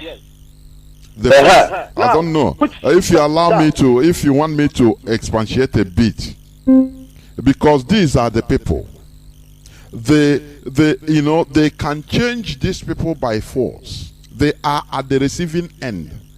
If they are enlightened enough, they will, once they stop taking this money, now they will be able to hold this the people sharing to accountability. because they are part and parcel of the bad road, the lack of infrastructure, lack of development that is happening to themselves without knowing it. They encourage these people sharing the money to continue looting because they have to store up money in order to share to people in the next 4 years. So that is it. Go on, my brother. Yes, Mazi, thank you for the way you put it. You know why I throw that question? Now, our people should look at, I throw the question for some purpose, so that our people should debate on it. Let's see where the Ebemiri Sheban or Opiobo. Now, our people can see the video of Ifayoba when he went to Lagos. He was chased away. He won't tell me that nobody that did not see that video. They chased him away by singing for our leader. The same thing happened when our brother and the other guy went to work. He was chased away. The same thing. Now, I am asking, does it mean that the people on the ground are not doing their job very well to synthesize our people, or does it mean that our people is not listening to what we are saying? Because I keep asking myself, what else again are we going to preach for our people to understand where their problem is? I now understand that these politicians bring hungry to our people. When the election is coming, they will develop hungry. That is why they are not building the road. They just make sure that our people are starved, so that when things like this come, they will use the opportunity. That is why I'm asking. Does it mean that our people are not hearing this radio, or they are not hearing this thing you have been preaching, or what else again are we going to do? Or I don't know. Just need to, because this thing baffles me. Whereby I saw that idiot, people are there, still collecting the money. I was even waiting for somebody to tell him, get away with this blood money, go away. I did not see, but I keep asking, who are we going to? Because I remember what our leader said. He kept preaching Agulia. People should go and listen to that preaching that day. He was crying, said that he can hear Agulia. That is why I'm asking that. I'm crying too. Because I've seen when it comes to sit at home, how everywhere is disaster. Nobody, they have already known that something is going on. Biafra have said to sit at home. They know. Why can't they come out? They will not come out because they know that today everywhere is locked down. So tell me why somebody will come to share the money, they will collect. Are they not hearing this message, or these people not collecting? Okay, just I want you to make your point and drop so that I will continue. I will answer the question. Thank you very much, Mazi. There we I understand your frustration, honestly. I understand. But let me say this. Please call us on Signal and WhatsApp. Hold on. You know, I said today is interactive session. So, we should not be frustrated, although it's frustrating. Our people, most of them are not listening to what we are preaching. The primary interest of most of our people is what they will eat now. Tomorrow, go and prepare from hand to mouth, as they have pushed us, traders. That is the only thing. You have to go eat nkwobi. People don't understand the importance of being enlightened. Many people see it as a waste of time. Why you see many of this message, why people are deserted, when we don't sit at home, when IPOB calls it at home, because, so people call on telephone. No, sit at home. No, hey, no, the thing will go. People don't take this preaching as anything. Whereas I say not all, many people, but it will never stop us from doing what we are doing, because we must be consistent. Had it been Mazi Nnamdi Kanu stopped after 1 year, 2 years, 3 years, most of us wouldn't have even had the message or thought about it the way we are thinking about it now, or the way we thought about before joining the struggle. Some even joined 2020, even some joined. One day somebody called me here, say, I started listening since 2 weeks ago. Can you imagine? So our people don't attach the importance to the, sanitization of brain. What matters to them is about that they are making of living. Now, the question of sit at home, why everybody is obeying? Yes, because that is something. Don't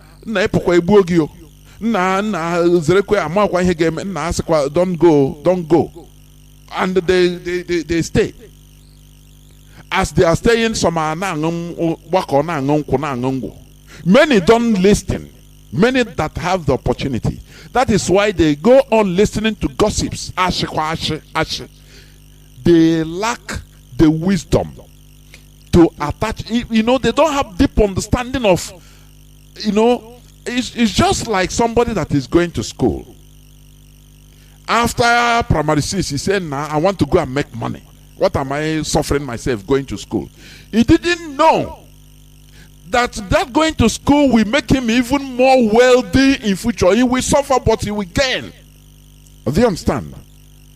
Unless he is being forced and explained explicitly.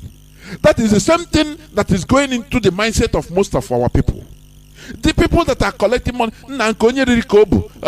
this is the only thing I can gain now. They don't understand what we are preaching, the importance of listening. Some will listen when you talk, they say, talk, I beg. Do you see it? That is the problem we are having. We still have to continue what we are doing, not being perturbed. It is frustrating, but we must continue. Many revolutions, before people can come to a boiling point, it takes years, decades, many years to shake the population, because people are burdened and laden with private issues. How to eat, that is the most important thing to many people. Only very few people start reasoning, what is the condition we are in today? Is it normal? Well, you start plussing 1 to 2. That is reasonability. You understand?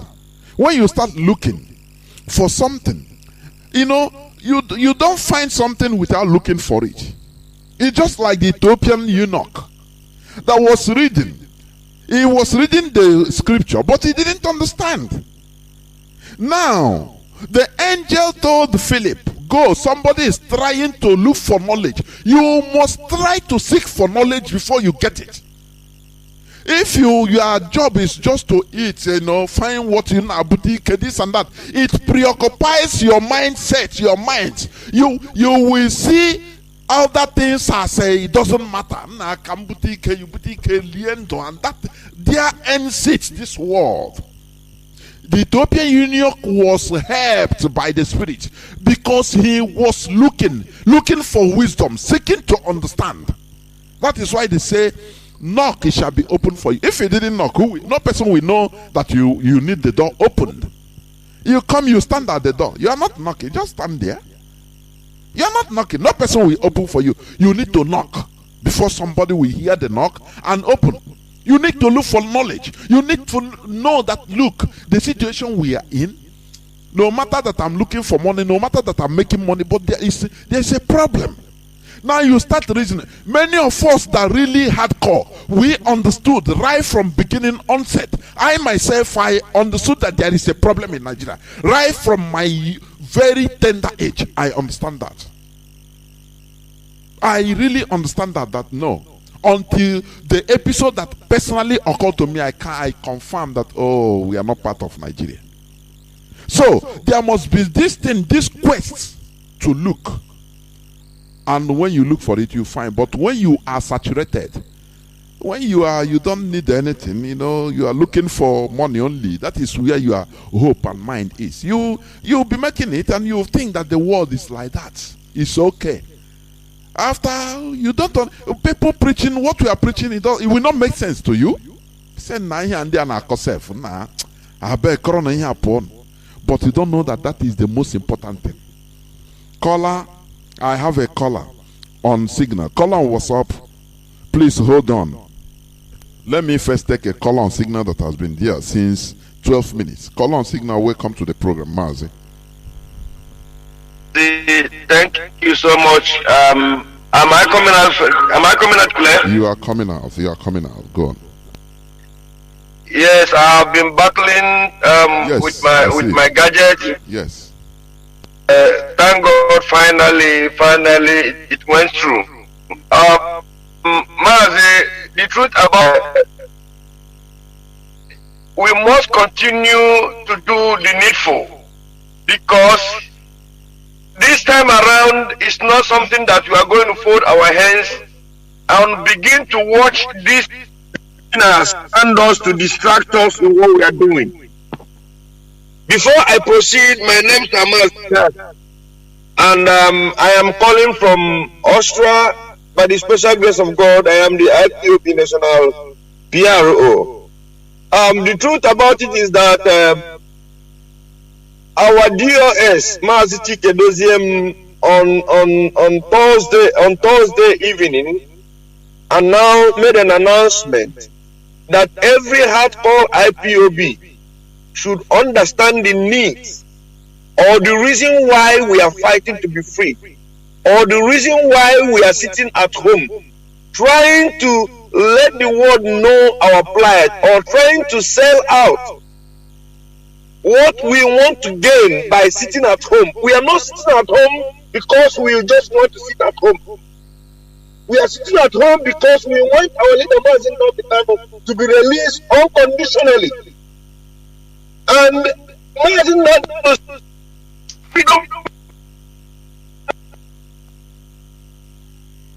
Mazi, are you still there?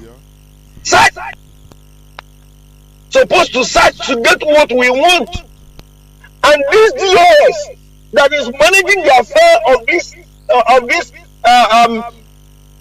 family today under the leadership of Mazi Nnamdi Kanu is doing everything possible to make sure that our leader Mazi Nnamdi Kanu will be released unconditionally.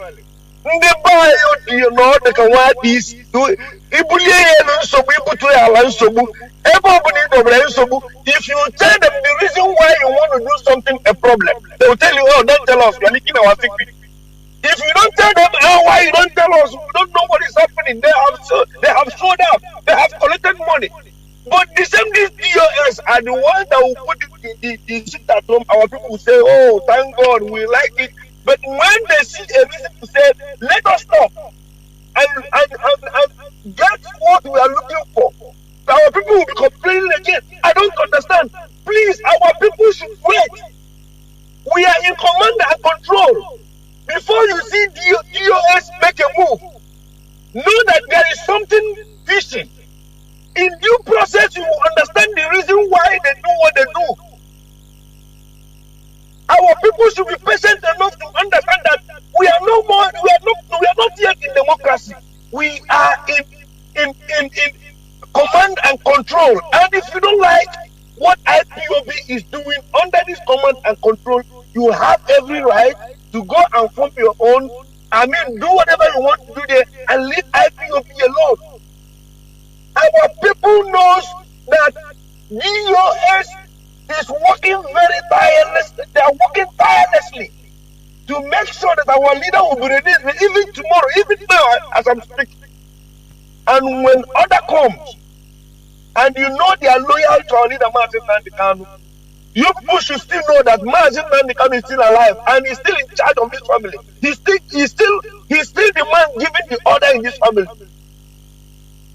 And our people should know, we are begging you to please, whenever decision has been taken, try to reason. Try to know that this thing that made DOS to make this step, there must be something good coming.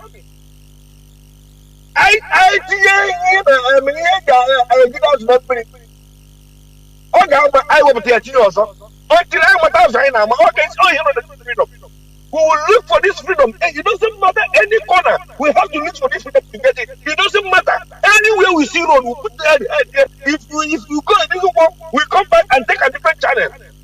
Because in freedom fighting, you don't only channel your goal only one place. No.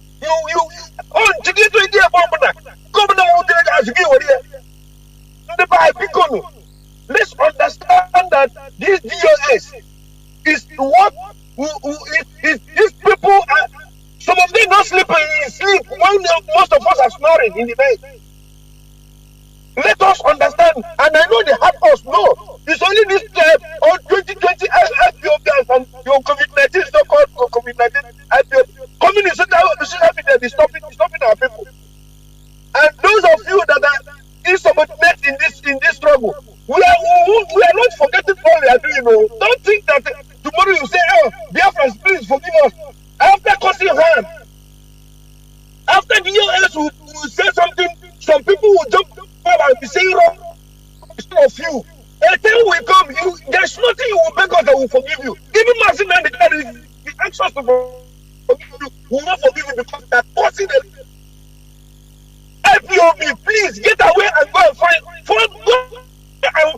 form your own. Be an IPOB. We are begging all of you. And those of you that are hardcore in this, please, if there any step DOS take or our leader Mazi and the Kanu take, let us wait to, at least in due process we will know the reason why that step has been taken. In 2019, our leader called off presidential election even a day to that election. It has a reason. Our people should understand that. Please, by when the sense, when the sense. Social media. We are in struggle. We are not in democracy. Mazi Jonathan, I'm tired of our people. I'm telling you, no, we should never be tired. Sometimes my head is aching. Well, thank you. Thank you.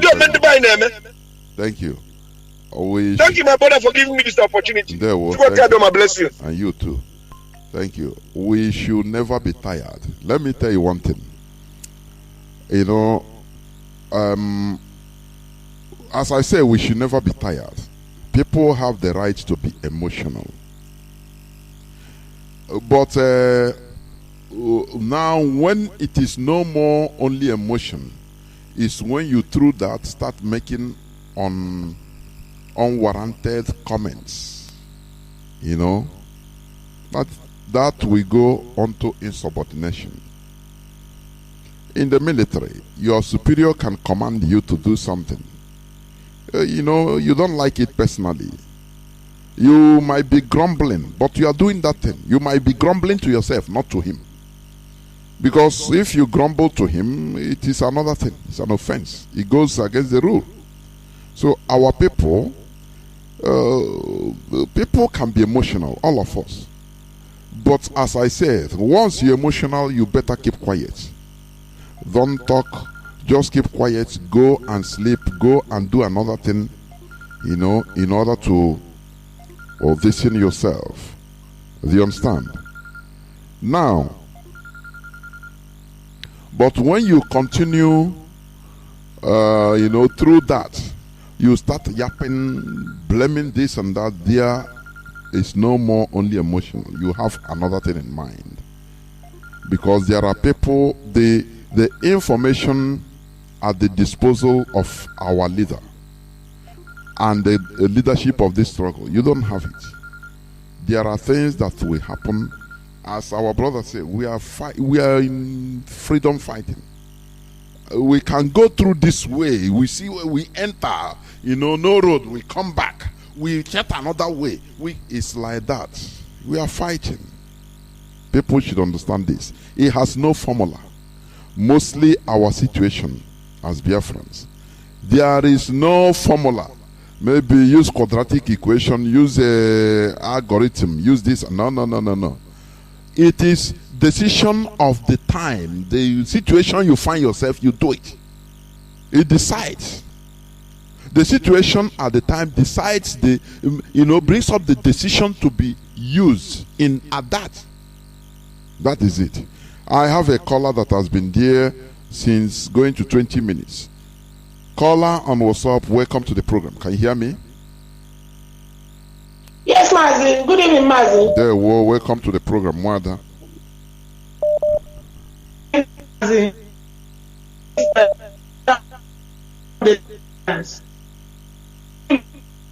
Mazi, I said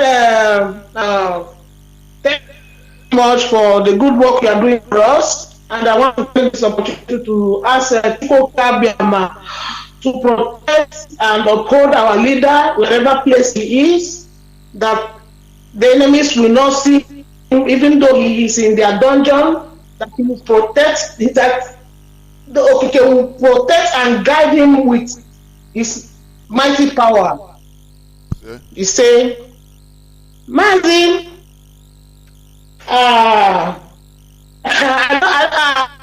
I've been listening and for being frustrated, because I'm even frustrated if there's anything like that. Mazi, you remember our leader used to tell us, anytime he comes on air, he would say, bring your pen and paper, and Marguerite, bring your chalk and slate. Mazi, I'm here to tell you today that even though, I would laugh. A lot of us we make joke of it. But I tell you today that those our leader, those people who he was asking to bring chalk and slate laugh more than those he was asking to bring paper and pen. Mazi, I am so disappointed in our people. Not even those in Biafra land, because if those in Biafra land, I can sometimes excuse them. I can excuse them because, you see, sometimes they find themselves. There is not an enabling environment. For example, like you've been saying, they are not listening. Sometimes they don't have light. Sometimes, the situation doesn't just warrant them. These people are stressed up. There is no water, no good road, no money, no food. Sometimes I can excuse our people. Sometimes I don't even expect our people in Biafra land to run at our pace. Those of us who claim to be in Europe, in the Western world. I am so disappointed in our people that are in the Western world and still think and still like we say, so primitive, Mazi. Mazi, do you know that a comrade of mine, whom you have been in this struggle since 2015, told me, he said, Wanda, I follow foolishly, I don't follow sheepishly, because I was defending the structure that Mazi Nnamdi laid down. And I asked him, I thought you took oath under command and control. Please, can you define command and control for me? Passing sense is not passing sense. You took oath under command and control. Command and control means you have to control. If you don't know, if you think you can't keep up to that, then you step down. You step down. Nobody's forcing you. I am so disappointed that I was telling my friend, I said, if Mazi Nnamdi comes out, I personally will call him and say, Mazi, you have tried. Black people does not merit your sacrifice. They don't merit it. Including me. They don't merit the brain. They don't merit such a gift. Mazi, do you know that the system was lifted? Oh my God, all hell broke loose. All of them. Have you seen this? And it was like, we ask, what is the reason? After all, they're the one who ordered for the start quo. So for them to lift it, there must be something. The first thing you are supposed to ask, what happened? Why did they lift it? I was a kind of taken aback. Then I got myself, I said, something must have happened. Let me get some few calls from some people I know to know if there's anything going on. Why did they lift? That is the first thing you are supposed to do. But I understand that just like we've been saying, there is those who can bring that POP down. But as long as people like me are still living, until Mazi Nnamdi comes out, IPOP structure will stand. And I'm going to deal with any of them anywhere I meet them.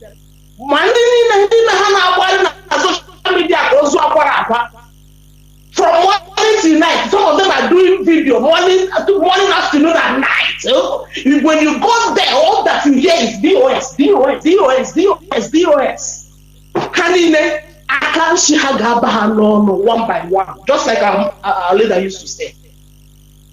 It is so disappointing that those who are in Europe, those who are in the Western world, thinking that, oh, somebody has collected money. We here, we are fighting to keep legal. Africans have not understood what legacy is all about. All they think is about money. Money. Somebody has collected money. Sometimes when I contact them, they will ask me, Mazi, do you know what they ask me? Are you sure you are not collecting money? I will be laughing. Like, I can never say my conscience for it doesn't matter because I have come to learn something in Europe. Next year I'll be 30 years in Europe. I have come to learn that legacy is more than any amount you can make in this world. Legacy. And hold it there. That is exactly what I was saying.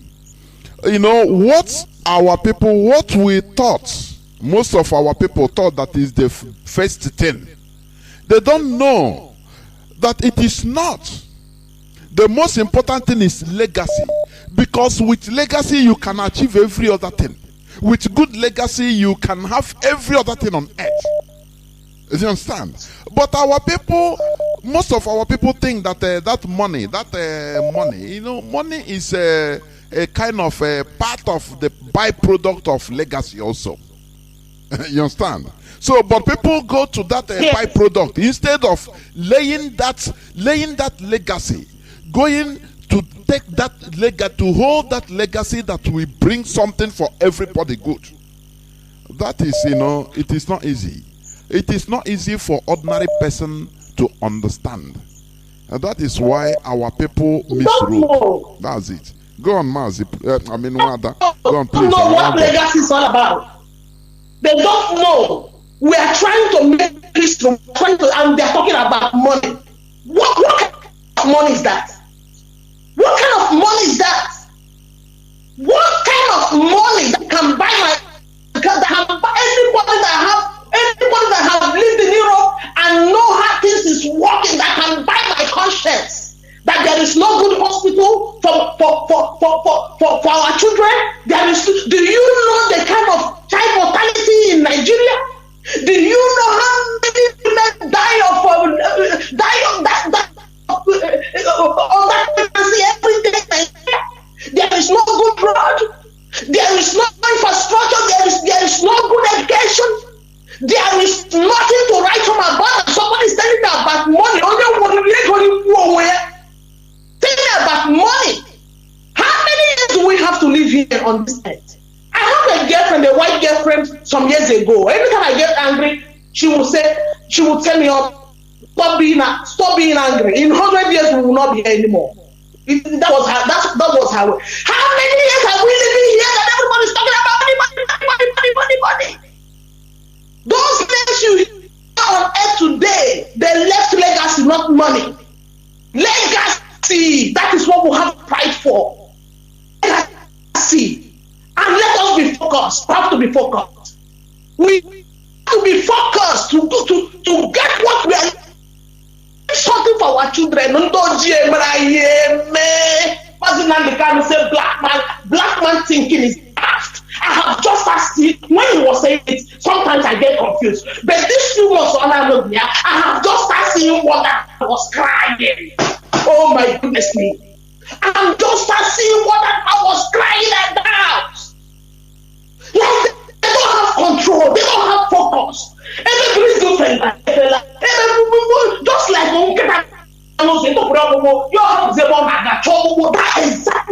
that is exactly what I'm seeing. Even from people you don't expect to see such from. I'm so disappointed. I am so disappointed in our people. So disappointed. That we cannot get focused and do things like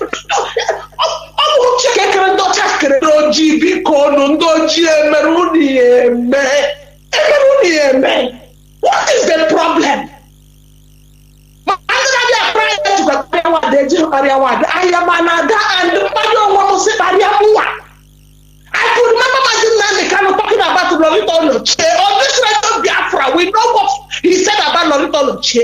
The same Mazi Nnamdi told us that Onyeka Okonu called him. That is one of the reasons he called off election. 2019 election. He needs to respect to matter who respect themselves. That is whom we respect. Not no matter who come and start. Somebody should get that. Somebody should get that step. Where Mazi was talking about Lolita Oloche. Oh, is she not one? She's one. And the same all the why that because of Onyeka Okonu was among those who called in 2019 election. I get so angry, I get so mad looking at what our people are doing. There were. Mazi, I'm so angry, I'm so pissed off. I'm sorry this night. Thank you. Remain blessed. Let me try to pick this call. Caller on signal, hold on. Caller on direct line. Can you hear me? Caller on direct line. Are you there? Caller on direct line. Can you hear me? Welcome to the program. Yes, Mazi Jonathan, I can hear you. Welcome to the program. Thank you, Mazi. May Elohim continue to strengthen you, Mazi Jonathan, for this work you are doing. May Chukwu continue to keep you. And our leader, Mazi Nnamdi Kanu, the only man who said no to Fulani, that you can't take what belongs to me and give it back to me. May Elohim continue to bless him. May Elohim continue to more wisdom. Yes, sir. Mazi Jonathan, my name is Michael Israel, and I'm calling you from the Holy Land of Biafra, the land of Biafra. Mazi Jonathan, tonight your program is also wonderful, and our sister, the one that I would just speaking now. Mazi Jonathan, our sister, our dear one that said everything all. Because Mazi Jonathan, do you know sometimes when I stay, I will be asking myself, this is the question I ask myself every day. Does black people, does Biafran people, Igbo people, Biafran people at large merit our leader Mazi Nnamdi Kanu? Because when we are living this kind of stupid character that is in us, Mazi Jonathan, Mazi, this kind of life, I don't know what to call it. Because how can somebody come out and be talking rubbish? You will say that you are an IPOB member. You will go there and you at the back, you will be serving Mazi Nnamdi Kanu, and you think you are doing the right thing. Let me tell you, like our brother who said that all of you working against the good work of Elohim, remember what is coming for you. All of you will pay. You will pay for this evil work, for the massacre you are doing. Because our leader, I don't know what is wrong with our people. Our people are not listening. Truly, Mazi Jonathan, you are saying this if I forgot. Our people is not listening. I said this on your platform one day that I call on your program.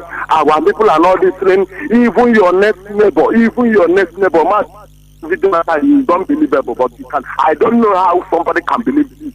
Did you know even your next neighbor cannot even listen? Right now, we don't have FM. Mazi Jonathan, do you know that I'm listening with community radio? Mazi Jonathan, ask me right now that I'm speaking with you. How many persons that is listening with me? Mazi Jonathan, anything that is being said on Radio Biafra, that is just the problem with some of our people is that they have not been listening. That is why sometimes I even used to get angry when we say this FM Mazi Jonathan. Sometimes I used to get angry because our people, they don't know what some of the people, the engineers that in charge of this person, they don't know what they are facing. And when these people, they face all the battles, did you know some of us, they don't. Oh, Mazi Jonathan, I don't know what is wrong with the brain of black people and Biafran people. Because when you are talking about the black people, Mazi Jonathan, Mazi Jonathan, you see, we did not merit Mazi Nnamdi Kanu. Mazi Jonathan, I'm telling you, between God and man, black, they did not merit Mazi Nnamdi Kanu. Jonathan, this is our stuff. There, thank you very much. Let me also, please hold on for me, callers on Signal and WhatsApp. Let me use the opportunity to also take a caller on direct line. You know, I cannot keep them waiting. Caller on direct line, can you hear me? Hello? Yes. Caller. Yeah. Okay, go on, please. Good evening, sir. Welcome to the program. Okay. My name is Chinedu. I'm calling from UK. There we go. Hello? Go on, go on, go on. Oh. The world is hearing you. Go on. Okay. Please. Okay. This all this that is happening is from one group only. All this social media gossipers. And if I'm to say, all these people using our leaders' name broadcasting that they are IPO, whereas they are not IPO. Let them go and establish their own. My suggestion. As calling any other name, there is no problem. You cannot be inside IPOB and become our opposition. Anytime DOS give a segment, you will see them. They are now our opposition inside IPOB. All of them doing this thing, they know what happened to our leader. Up to tomorrow, they never agree in their mind that our leader will come out. They want to become DOS. They want to become Nnamdi Kanu. And they will never. They are all of them. Please, let DOS. Let them give them red card. Let them leave us alone. They want to spoil what these boys so fast. They can try, but they cannot. No person. This is a divine. It's a divine movement, so no person can destroy. It's impossible. What you are seeing is, you know. I know, but let them. Go on. Okay. My own suggestion is a suggestion. Let them leave us alone. I never see that somebody in your own a little family house, you have a head. Who will give order? You are calling Umada, which Umada? He said we should not mention here. I will mention this one now. No, please. Please. Other woman. No. They are the people who do not break the rule. They are the people who. Do not break the rule, please. Don't mention. The rule is the rule, please. It doesn't matter. Caller on Signal, welcome to the program. I don't want to start discussing what people that are expelled. It don't make any sense. Caller on Signal, welcome to the program. Call on WhatsApp, hold on, I'll come to you. Call on Signal. Most favor on me. Thank you very much. Happy New Year. What happened? Good evening from here, Mazi. No. Just the situation unknown.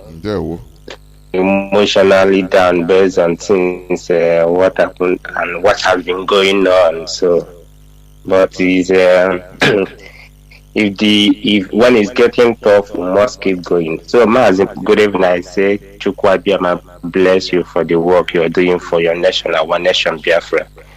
In your own time, in our own time, Biafra will come. We will see Biafra. And also to my leader, Mazi Nnamdi Kanu, the Great, who Chukwa Biama has sent to do this job. Chukwa Biama will continue to protect and guide him. And all the genuine officers and IPOB at large who are working hard for the restoration of Kingdom of God on earth, Biafra. In our own time, we shall see Biafra. He said. Mazi, I just want to. I've been listening for a couple of weeks. I've been listening, and but this evening something prompted me to call. And he just two things. One is this: put that are emotionally down based on what our people back home are doing. Emotionally down. I have a word for you. I want to console us because I'm part of them. People want that this enlightenment you're preaching is more like enlightenment is your subject or the choose to teach ever since you started to anchor on this very platform to enlighten our people. Human or man is born stupidly, and the only thing that puts men or put man right is laws or rules or codes of conduct or regulations. Any place there is no code, any place there is no regulation, any place there is no law. You made me just 1 second. You know what you said now. You made a very big point. A human being is born stupid, as you say, naturally. If you born a child, for example, a baby, maybe you keep him in a bush with monkeys. They will take. He will be feeding well and doing. He will be behaving like monkeys as grown up. You will surprise. He will get a character, the traits of monkeys, following them, thinking that they are the same. I'm telling you honestly. At least we have had stories like that. You know, in some places like is it Papua New Guinea and India and even in Africa. So that is the thing. What puts people, what makes human being to be who we are? Yes, we have the natural brain, but without utilizing it well, by going through rules and regulations, because you start from the family, your family guidelines, the do's and don'ts. That is what shapes your character, who you are. The same way, if you grow up in a bush in Serengeti, desert of South Africa or Kenya, without seeing any other human being, all you are seeing and interacting is with animals. You will be exactly behaving and even understanding the language of monkeys and hyenas, all of them. You'll be behaving like that. Why growing up? That is the truth about it. Mazi, go on, continue. So, you already helped me to analyze the point. But the fact remains that humans are stupidly by nature. Those that believe in creation, those that believe in creation of Chukwu Abiyama. When he finished creating man, next thing he did was to put the commandments. These are the do's and the don'ts. And even in our own community, in our own home, there is always laws. Without a guiding principle, you will see how stupid women are. And that is why here in Europe today, Europe has embraced the civilization because of what? There is a rule, there is a law in the land. If you do this, then you've committed a crime. There is traffic, there is everything, there is rules. So in that zoo, if our people are expecting if some of our people in that school are expecting those in back home to have embraced that very enlightenment the way we expect it in that zoo, in that very zoo, it will not work because the system there does not checkmate them. So that is why we need to. Biafra is the only thing that will put an end to all this misery and animal life, jungle life we are living in that zoo. That is for our people and those that are feeling bad. Then a second thing I also want to say is this. This is to the inner kakus, or like not inner kakus. These are the hardcores of this very movement. Maz, I just want to say that there is a group called Lehi. There is a group called Ego. There is a group that are called Hagana, the Zionist movement. These are the people that fought British to a standstill until they gave them their independence by fire, by force in 1948 or 49. And these people were labeled terrorists. They were called the Zionist terrorist group, and they fought British until until British left them and they got their independence. Nelson Mandela was called a terrorist, and so many others. But today, Mazi, since 2 or 3 weeks ago, British soldiers, British military, and the US Air Force are having a joint training in Israel. So, what the same people that call them a terror, and now they've gotten the independent, they are now sitting in a round table and talking like man and man. Why I'm saying this is this: if it will happen for us to get our freedom is being labeled terrorists, Mazi, now is the time we need to, there's a fact, can arrange or manage our fund for that terrorism. Let them call us that, but we have to do what we need to save. In Afghanistan, the US soldiers has been there for decades. But what happened this year? They left. The real owners of the land took over the land. It doesn't matter how people see it, but that is their own ideology. And they fought US soldiers to a standstill till they left to the leave. So what I'm saying is that if we are being scared, let them not label us terrorists, then we are far away from our freedom. Let's think of how we can, even if they call us this, how it will not affect our fund or our finances. We'll channel in what we need to do. Only if we don't do some radical things for being scared of not being labeled terrorists, this freedom will take us more 1,000 years to restore it. This is my submission, Mazi. Thank you very much. Thank you. I understand your point very well, but I want to just call her on WhatsApp, please. I crave your indulgence. Just hold on for another few minutes, please. Let me also address this thing our brother rose up, which is a very important point. Yes, IPOB is not scared of being labeled terrorists. After all, we are labeled terrorists in Nigeria. We are not scared. Because as you said, Israel, they were labeled terrorists. South Africans, ANC, they were labeled terrorists. Many many freedom fighters were labeled as terrorists. It doesn't perturb us, but there are things you consider owing to the mindset of our people for the meantime.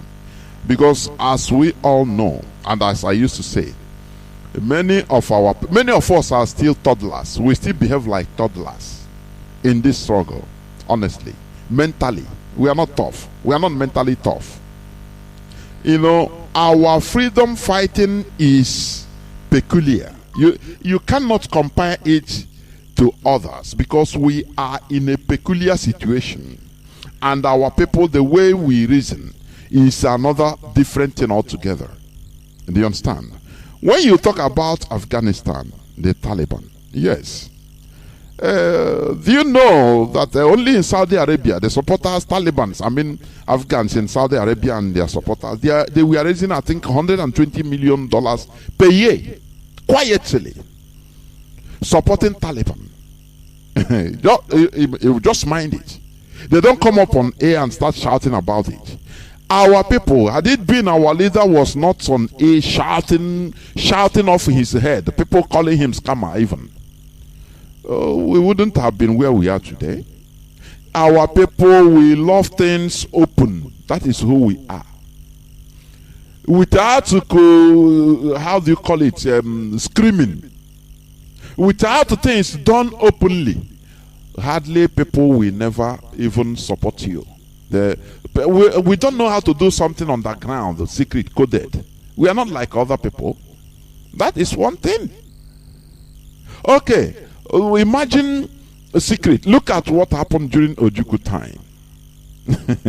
Okay, you give people money during a bloody war of genocide. Onyego, he give money to Umunne, coded, go and buy material, I've made arrangement, go and bring down the coded secretly. They will carry the money and run away. But Taliban are doing it secretly. Everything they are talking. Alhamdulillah. Once they say Alhamdulillah, finish. Their word is their bond. That person, even if you give him $100 million cash, he will go. He will not remove nothing. IPOB sometimes people don't understand. Secretly, when you send some money for somebody to do something or something in Biafra land, you see that the person, as far as you know that all here IPOB agent, they will not go to police.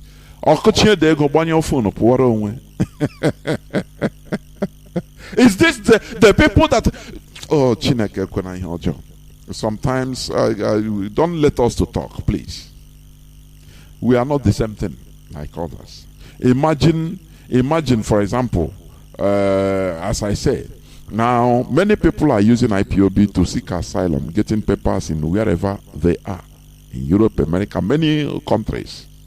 Imagine any mistake. People that are putting money, even you see people that are donating money outside, they will first of all have fear. I hope if I put money, IPOB, I hope I'm not at risk because it's labeled terrorists in Nigeria. In Nigeria, talk less of when it is international, for example. They hot off mentally. Most people will just simply disappear because of fear. Do you understand? Look at our leader. When he bought the money was contributed, and he bought this transmitter, radio transmitter, a big one. Only he didn't come out to be shouting it. Okay, now I have bought it. I put it in container number 005. Look at the file. He will publish it on Facebook, or publish it in, so that people will see that he truly bought it. You see people that we are near him, even hardcore. They started saying, "Now we'll come out. They're going here our beg."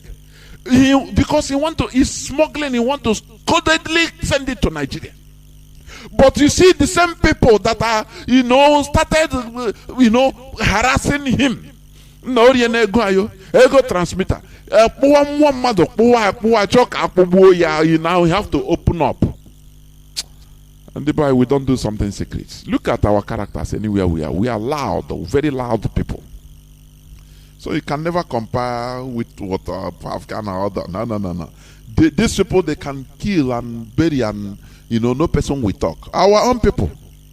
Have you forgotten the book of Exodus? Where the Ndibo, he saw Moses. He said, "Do you want to kill me as you killed that Egyptian yesterday? I saw you, eh? It is own people. On the by is our people. That is the way we behave. We don't have secret." And you want imagine Radio Biafra switched off. Oh, I am Mazi here. Hey, nah. Who will call somebody secretly and okay, let us have this secret meeting and do something? We are always tigers when we come to ourselves. These are the things we are trying to correct. Until we reach to that extent, we are not matured yet mentally. We are not mentally tough like others. No. We love life. People that, for me, that's why I say we are primitive people. People that saw life quick. When did we start traveling for adventure mostly? Is it not 80s? They just quick or new. Or this year can now. That is the way I see it. That is why I say we are primitive set of people. Honestly. That is why I do everything I have. Ordinary motor, or this year larger than life. Something that even others, even Fulani will be riding the 2021 model of any car. He will not, you will see him after he will go and lie down on mat with his fellow, eat and drink tea with them, It's a civilization, matured character, not like us. So that is it. You can never compare ourselves with this Taliban or others that are mature. They are matured mentally. We are not matured. We are toddler. Look at what is happening on Facebook, on social media. People that you think, some people that you think that they should understand, they should be hardcore. They have, you see them one slightest thing, they will start yapping. My brother, we are working with the mentality of our people, honestly. Let me go to caller on WhatsApp. Thank you for holding on. You have been here for 23 minutes. Welcome to the program. Please go on. Good evening, Mazi Jonathan. Good evening, Mazi Jonathan. There we bless you. I am Mazi Jonathan. I am from about the one Biafra. Mazi, part your topic is also on this night. Mazi, our people have problems. Mazi, I'm going to please say to people about the phone where Ugo. Law priests, they are very, very dangerous. In our land, they are appointed as a chief engineer, doctor, professor. Those people, that is primitive character, primitivity. Primitivity. People who can do life or very quick, very new. Something that others have been seeing for millennium. They don't hey,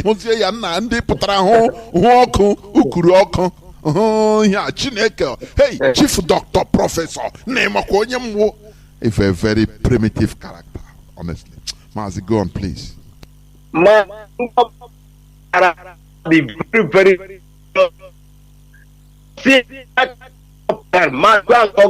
you will just only see Mr. or Sir Temple. But if he here or Germany, chief, it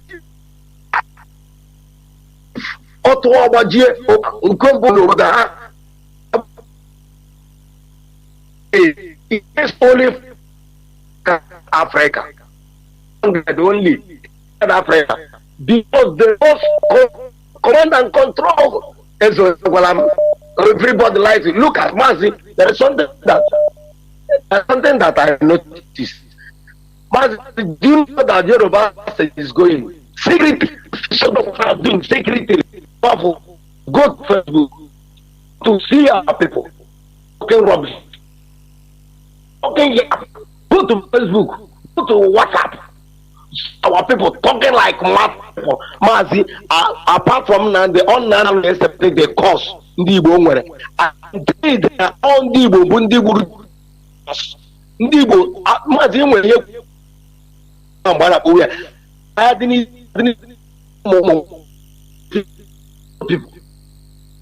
this is Igbo. Get the crime of Joseph, not wrong. Her top line, this is Igbo people. But they don't have much to say. There were. May Lord bless you too. There were. Thank you, Mazi. These are things that we are trying to, and that is all these things. Enlightenment, we brush it out.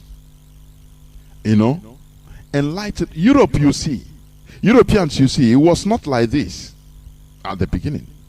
They were even worse than us. But being enlightened makes them to start changing their characters. Characters started changing. Enlightenment is the key. That is number one. Number one thing. First. Now every other thing follows. I have a caller. Is it on WhatsApp? Caller on WhatsApp. Are you there? No. Wait. I never pick you. I don't know. Many calls are coming, so become confused. Caller on WhatsApp, can you hear me? Wait, caller on WhatsApp, please hold on. Even you are reconnecting, let me try to pick caller on direct line. Can you hear me, caller on direct line? No. Caller on WhatsApp, you are reconnecting. You are reconnecting. Calls are coming. I have a caller on. Okay, please, caller on signal, hold on. Let me try again. Caller on WhatsApp. I mean on direct line. No, it's gone. Caller on signal, please go on. Okay. Mazi Fanye Chukwumadabuchi. Welcome. Yes, my brother. Thank you very much. One thing with this signal, I don't know. It brings out your names immediately.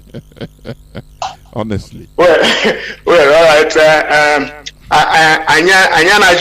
Now. Of course. So,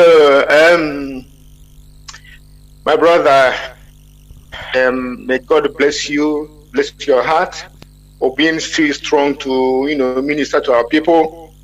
And I say, may God bless our leader where he is in the tormented dungeon of the Zoological Republic, and all well-meaning and hard-headed Biafrans. Good evening. My brother, what I want to say is, I just want to tell our people, my people, to be, to cool down, calm down, calm down. We understand. I understand. Maybe some people, you can call it disappointment or frustration, as real IPOB, real indigenous people of Biafra, an indigenous person of Biafra under Mazi, Nnamdi Kanu. We follow our leaders, we follow the others. And when we follow the others, it's not like we are not into. I have been called follow, really called, like one of our sisters said, I have been called sheepish. Called sheepish because people are explaining to them why it is good to follow the leadership that is doing. Why is it to follow the order? Why is it to follow, good to follow when you your time is done? You queue up and remain IPOB. Nobody's taking you off from there. But some people want me to go into confrontation with their leadership so they will know that I'm smart. I'm not that smart. I'm not, as far as Biafra restoration is concerned, I am a fool. I'm a Biafran fool. I'm not fool in the sense that I don't think, but I don't want somebody to knock me off course, because I rather follow my mind.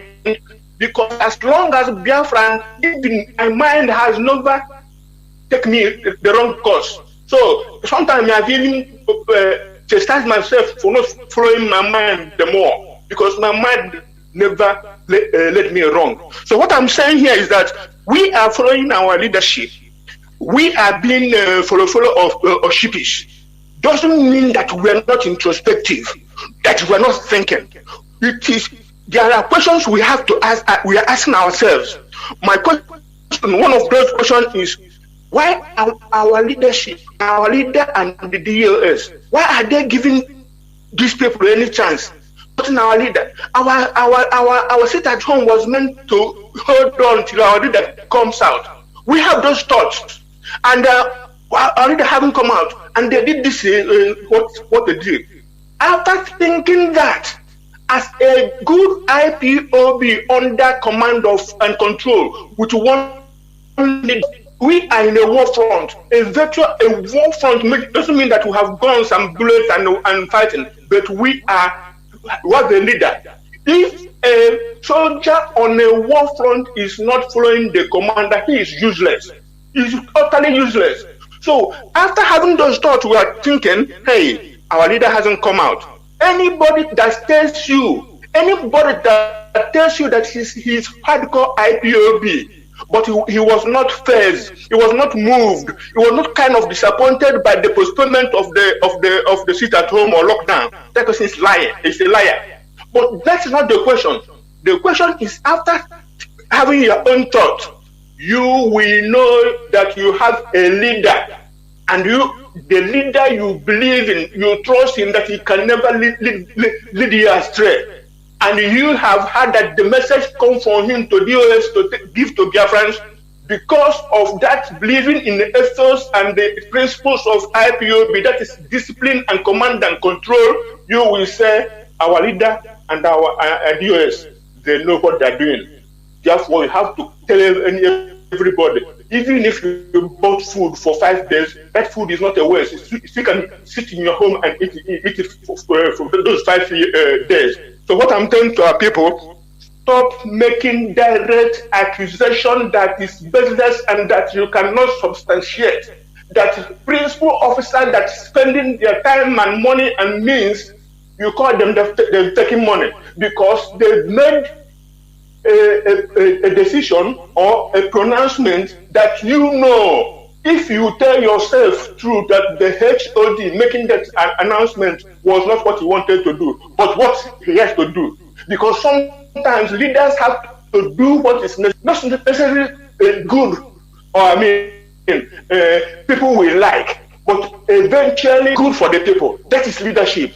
So people, let us come down. Don't accuse anybody. Just put yourself in the shoes of somebody you're accusing of taking money, calling him saboteur or her saboteur for doing the job of the people and with all honesty, God's honesty. It is not fair. It's not right. And so, my brother, another thing I want to say is this man Doyin Okupe have said IPOB sitting, suspending sitting at home shows they are not terrorist organization. He lied. He is mischievous. You cannot say, because when has sitting at home become a tool or a tactic of the terrorists? Are they saying this so that we can never deploy sit at home? They lie. Our leadership will decide when else they want us to deploy sit at home, and we do it as people who have faith in our leader and in our leadership. So doing no cook, we should not cajole us and play with our intelligence. That is being what I mean. I was exasperated. I was so annoyed when I read that nonsense from him. Because IPOB is suspended sit at home, they've proven they are not terrorists. Who told you we are terrorists have been issue? We are nothing like that, and we know it. So what we call us is of no effect, it's of no consequence to us. We are going home willy-nilly, and we know what we are doing. The world is bearing us witness that we are peaceful, we are lawful, we are doing everything we are doing. But look. Anyway, another thing I want to say, my brother, those people who said that sitting at home, it means that we are not democratic, that they will stop us from going to some country if we maintain the sit at home, that we are being anti-democratic. They lie. It is nonsense. Who is being anti-democratic is a people who bring a state. One state of a federation of 36 states from and plus federal capital territory, Abuja. That is 37 states in effect. So one state in a federation that is policed by 5,000 police people. Now you brought 35 more thousand police, 35,000 police more, 20,000 civil defense, and 5,000 more soldiers, including those who are resident in the state. You brought in some more 5,000 soldiers and intelligence agencies and the military intelligence and all other branches of the armed forces.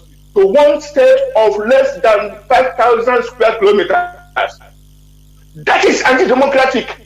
U.S. in Nigeria, U.S. mission in Nigeria should be told that this is anti-democratic. What are you doing? This is bullying.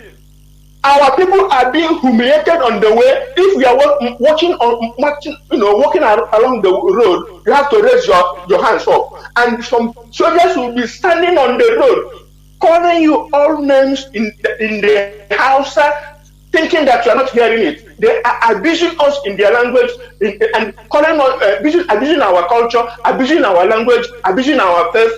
And any US, EU, and UK in Nigeria, United Nations, if you don't know by now that Nigeria has terrorists in the army, go and see what they are doing. Over 70 years old man was beaten. He didn't fight back. He was slapped. He didn't fight. He just thought, what can I do? I cannot fight this young man. He turned around to go away. That beast, that savage, aimed at his head and shot him down. And somebody is telling us about sitting at home. Please, our brother, who's most famous, said something that I bought, but Jonathan have given an explanation. But onye ajụrụ ajụ anaghị ajụ onwe. Onye ajụrụ ajụ anaghị ajụ onwe. O nwere ndị a na-egbu n'Afrịka na-emeghị ihe a na-eme ndị Biafra, mana megideghị ihe ahụ ha abata na gbaa okirikiri n'ebe ugwu ha nọ na drug space ha nọ na ya, wee gbalatazie n'ebe ndị na-egbu ha And I also be cool when they capture. Ethiopia, that's it.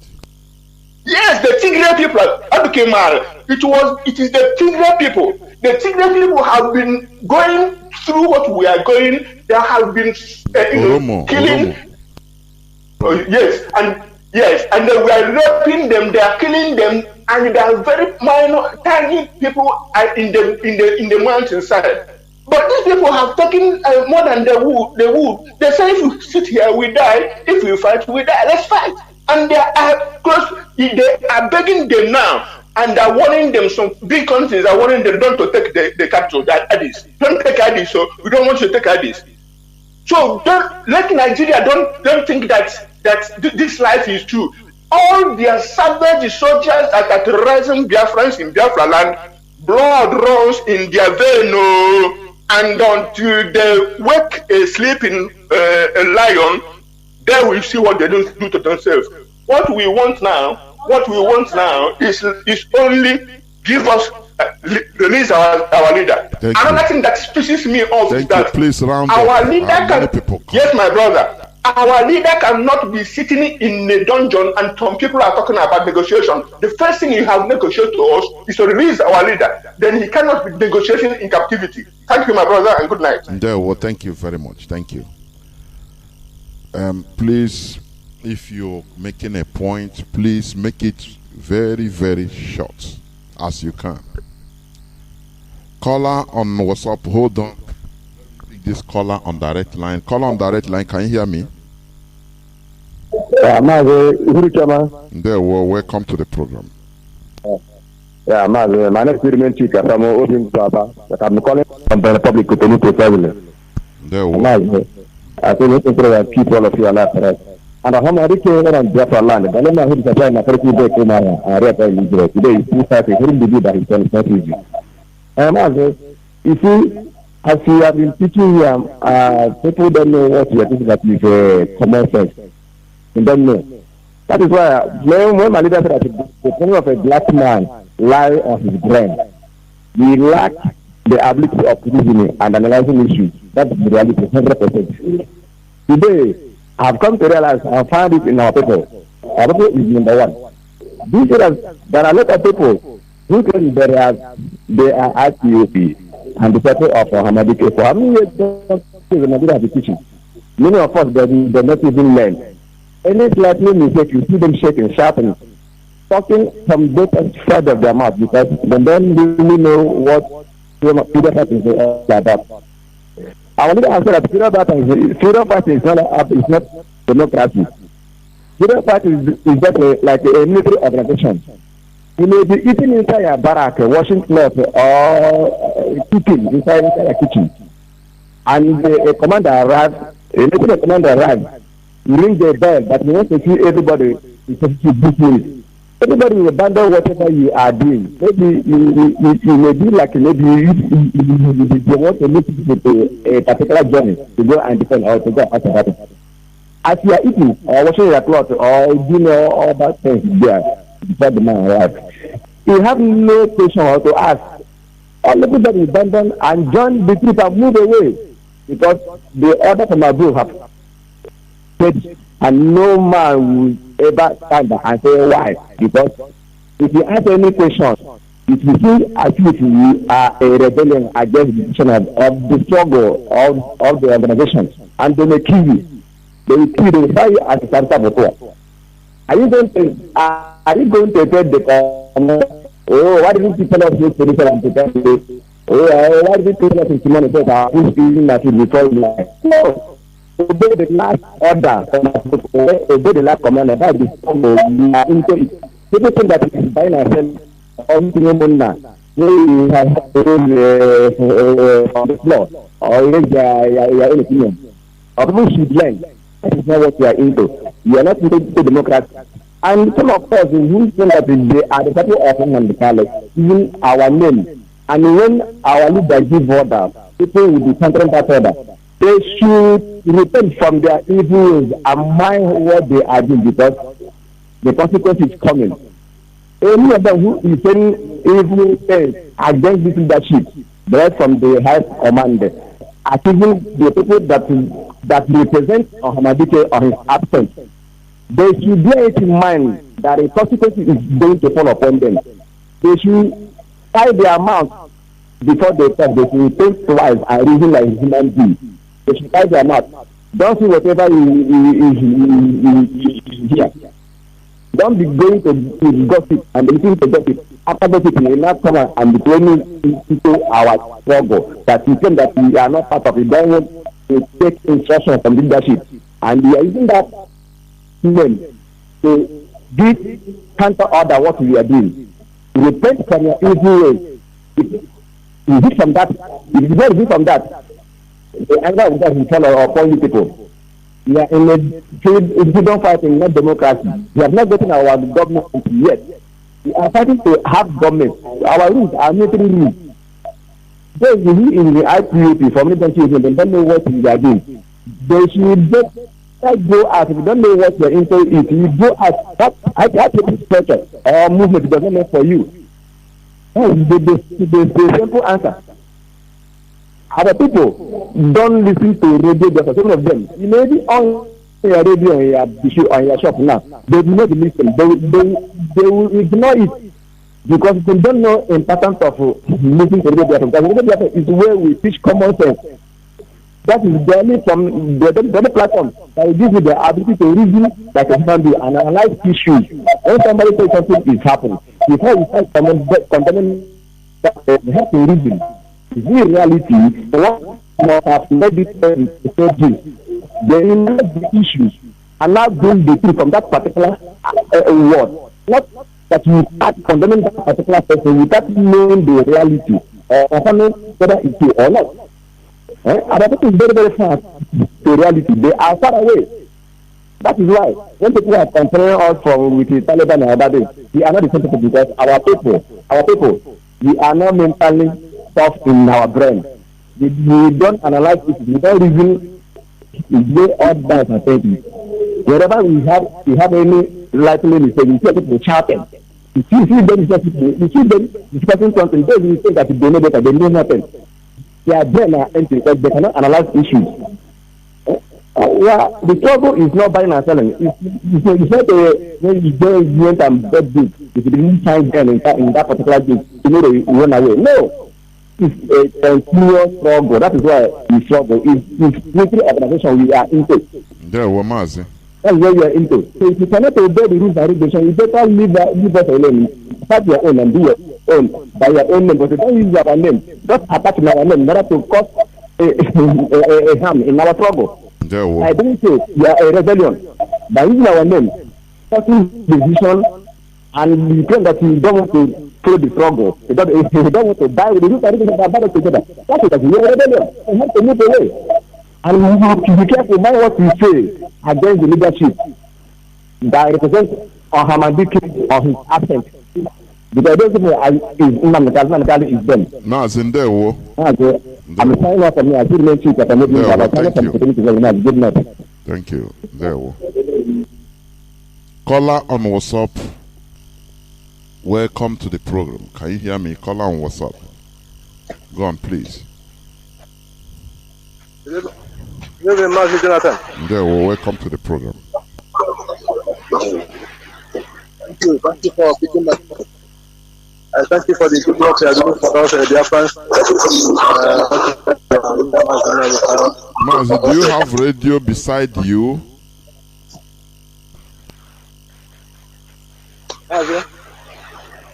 Go on. Can you hear me? Go on, please. Okay. Or are you using earpiece? No, Mazi, Jonathan. I'm not using any. Okay, go on. I like the analogy you use to explain the command and control structure of IPOB. The command and control structure of IPOB is what has brought us this process of this stage, and it's very important. Not like the analogy you use the beginning of the program, using a controller, the importance of pilots taking instruction from them. In fact, the pilot violates the instruction from the controller. If he lands, his license will be confiscated from the pilot. It can even get even up to 1 year or even more than that. Anyway, thank you very much, Jonathan. That is on that.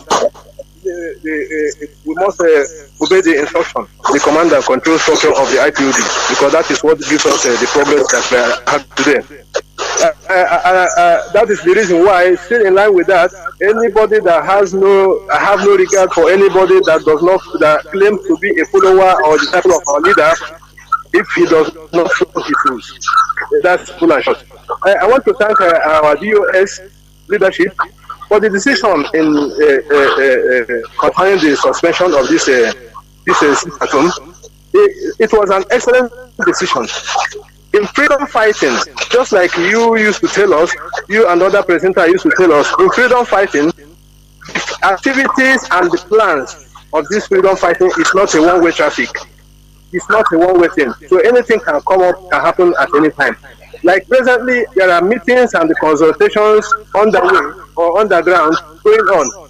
And then, of course, because now we want to give the political leaders, the traditional leaders, and the religious leaders this benefit of doubt. So we want to try them. We want to see what they can do within this short time. So then we know who is with us and who is not, who is against us. We still have great opportunities. We still have very great opportunities ahead to defeat our enemies. So I know that some Biafrans may not go away with them with this decision of cancellation. Well, everybody may not accept it, but that is the true fact. The clear fact is that is the right decision. And like our leader used to say or said in the past, that 100 men. So we have too many people, but he said 100 men. So these 100 men could be the people that will understand the rules of this struggle. So that is it. We must do our needful. So I'm appealing to Biafrans that we have to, this command and control, obeying and taking the command and control from the leadership is very important, because that is what will give us the desired victory. Or do anything. So, and we must restore their family. We cannot stay in Nigeria where people are united in absurdity, just like you used to say. Where naval base is built in the north instead of in the south with ocean, where the refineries are not working, they export the crude oil and then import petrol, where the gullible voters are bought with a can of malt and the indomie and things like that. So they fail to understand that if somebody that's supposed to work or stress to work for us to give us electricity and the progress is now paying us or paying people with malt and indomie to go and work for them, to go into office, for them to vote them into office, then people should ask themselves some questions: that is this person really going to suffer or struggle for my benefit? So that is what the gullible should understand. Thank you so much, Jonathan. We must fight to restore this Biafra. Well, thank you. Because this Biafra restoration is going to cure our madness. It will take us to virtual psychiatric hospital. Thank you, Mazi. Thank you. We must continue. I think we are inching closer towards the end of this program.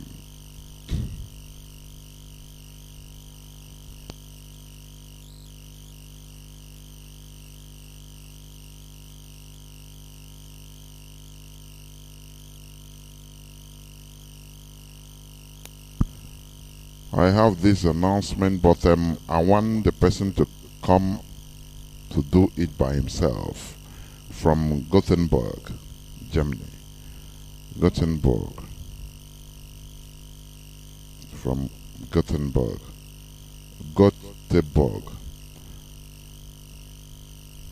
Okay.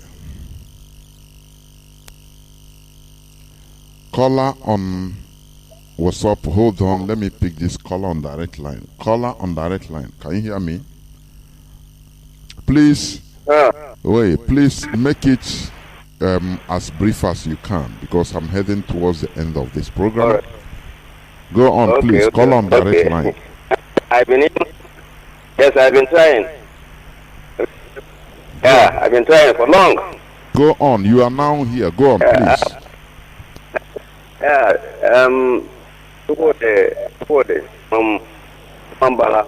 Biafra land. Okay. You see, from Anambra, what is going on over there?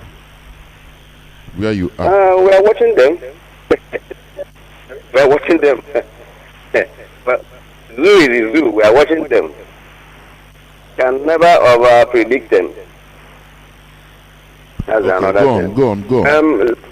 I have to thank you. Jonathan, I have to thank you so much for your sacrifice. You broadcaster. I have to ask of Jacob.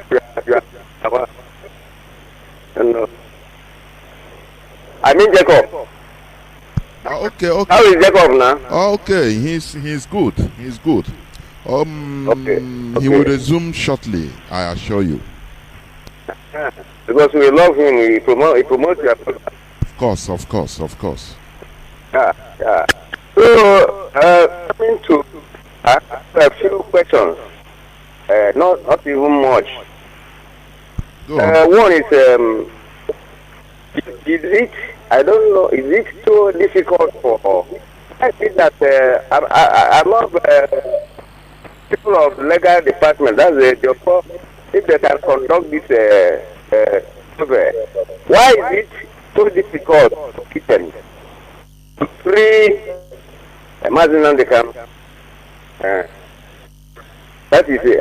Sorry, you say why is it so difficult for Britain to see Mazi Nnamdi as their citizen concerning the illegal rendition? Yes. Ask your go on. Ask your other question so that because you are calling on direct line, so that I will not keep you waiting. Go on. Okay. Again, I've been in this our part of the world, right? We say that in this place we have two categories of people, human beings. Where I find we have intelligent people in Biafra. Again, I'm not getting you 100%. Can you raise your voice, please, and talk directly to the telephone so that we can hear you? Is that so? Yeah. I'm asking, Okay, I said, now it's good. One on one. I said, the citizenship of a white British man, and the citizenship of a black British man. What is the difference? So, yeah. Again, I said, in this place that we have two categories of people, the difference, I mean, the most intelligent people on earth are here, and why is it that also the most vagabonds and stupid people, they are also here? Again, why is it that the representatives, the reps, the reps in a house of in Abuja, why is it so difficult for them to resign so that the new country will come? That's my own point. Okay, thank you. Let me try to pick on. Thank you so much. But close time. Yeah. Because you are closing. Yes. Let me. I don't know. Are you going to hold? No. Okay. When you talk about our leaders' extraordinary rendition, everything is planned or backed up. We know by Britain, because they know that IPOB is a pain on their ass. But there is something that Britain respects: their own law. They show. Politics is about showing civility, showing that you respect law and order.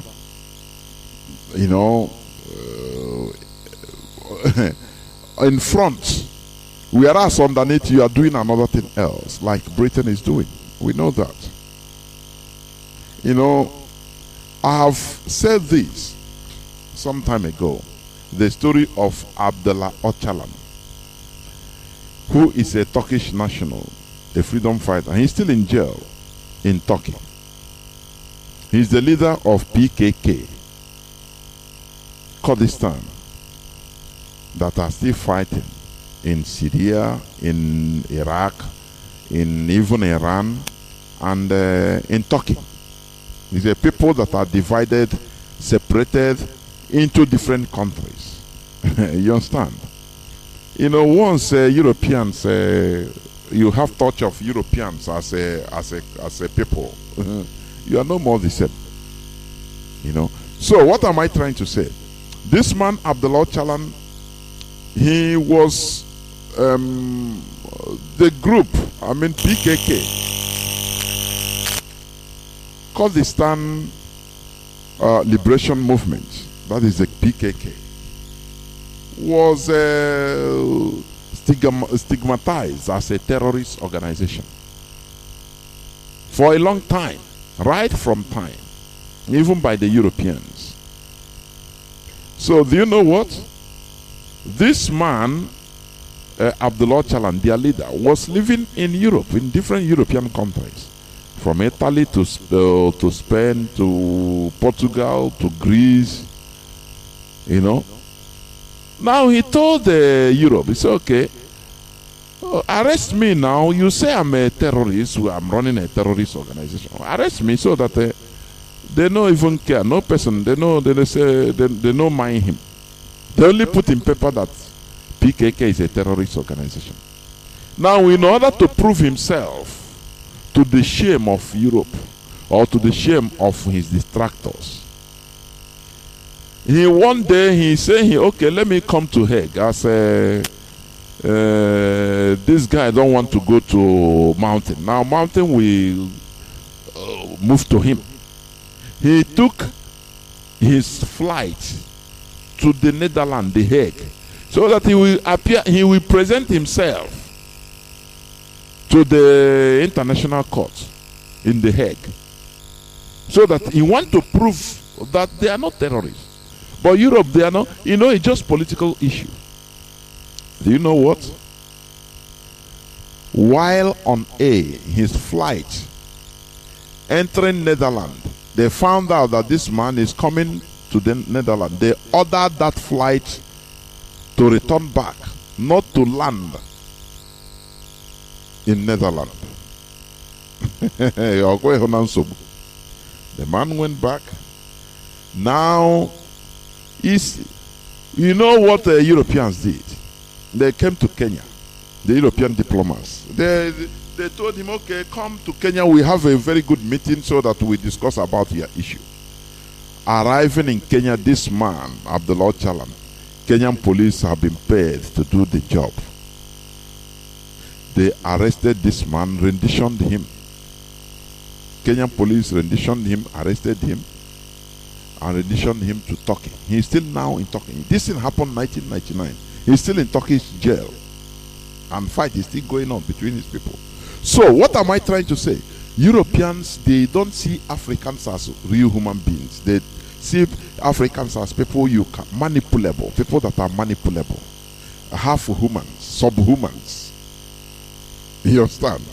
That is why they always tell you, anyway, you have a debt here and there because of the election. There are election malpractice, rigging, you know, some places. But anyway, we should not interfere with the overall result. We mark it good. So election is free and fair.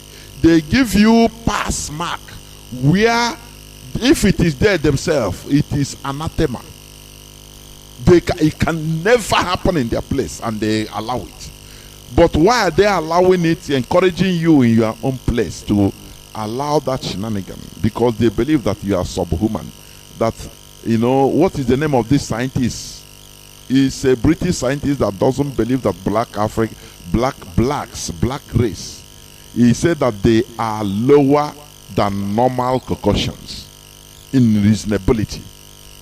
That is his ideology. So they believe on this. Anyway, as far as go patch is good, it's good for you. You are standard. They set standard for themselves, high standard. Now your own, anything can go for your own. These are animals, they can go. I beg, leave them. So Britain, they know what they are doing. They know that our leader in European soil, this rendition can never happen, because one thing they do is they respect the rule of law, at least in their own land, because that is the standard. They don't want anything to any sports. And you understand? That is but if it is another place, it can happen. In Africa, Africa is they saw Africans killing themselves. You hold gun. Are they not the people selling the guns? Go and kill yourselves. Is it not Britain that trained the SARS, S-A-R, the police unit in Nigeria called SARS, that we are killing people and are still killing people, harvesting their organs? They are funded and trained by Britain. And arm them. What they cannot do in their own land, they are doing it in Africa. They are encouraging Africa because they see Africans as subhumans. They understand it. That is the thing.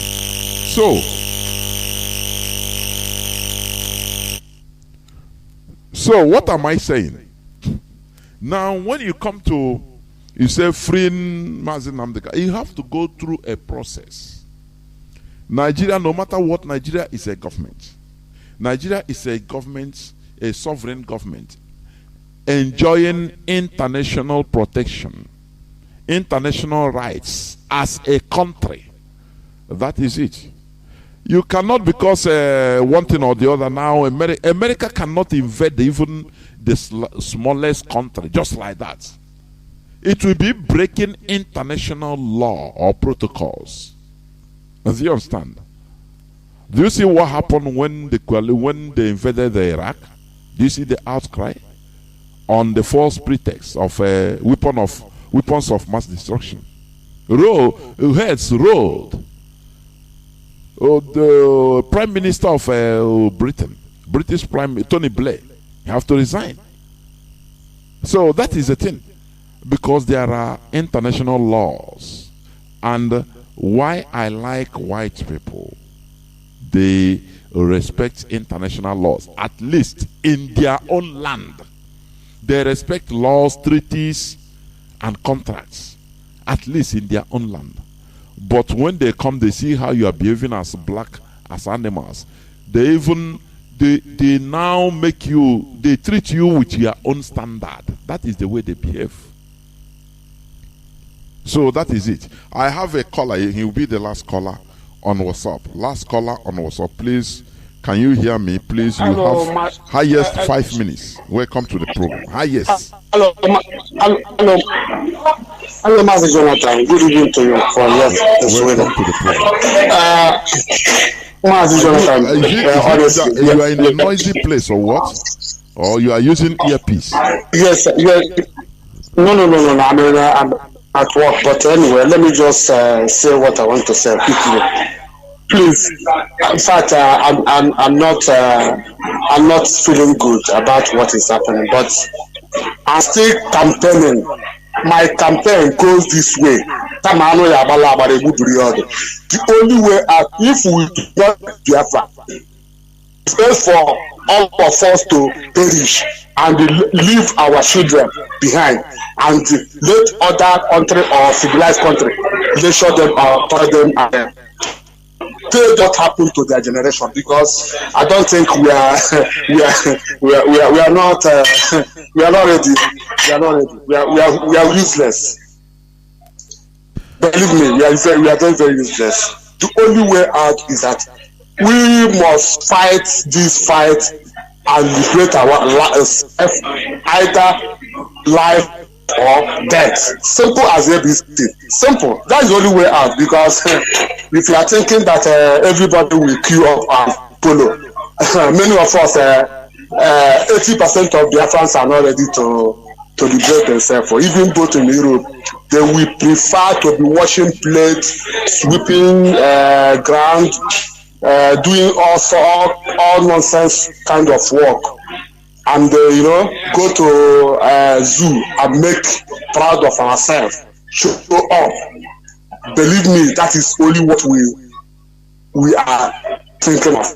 I tell you, there's no. The only way out is for us to either we get Biafra or we end this generation.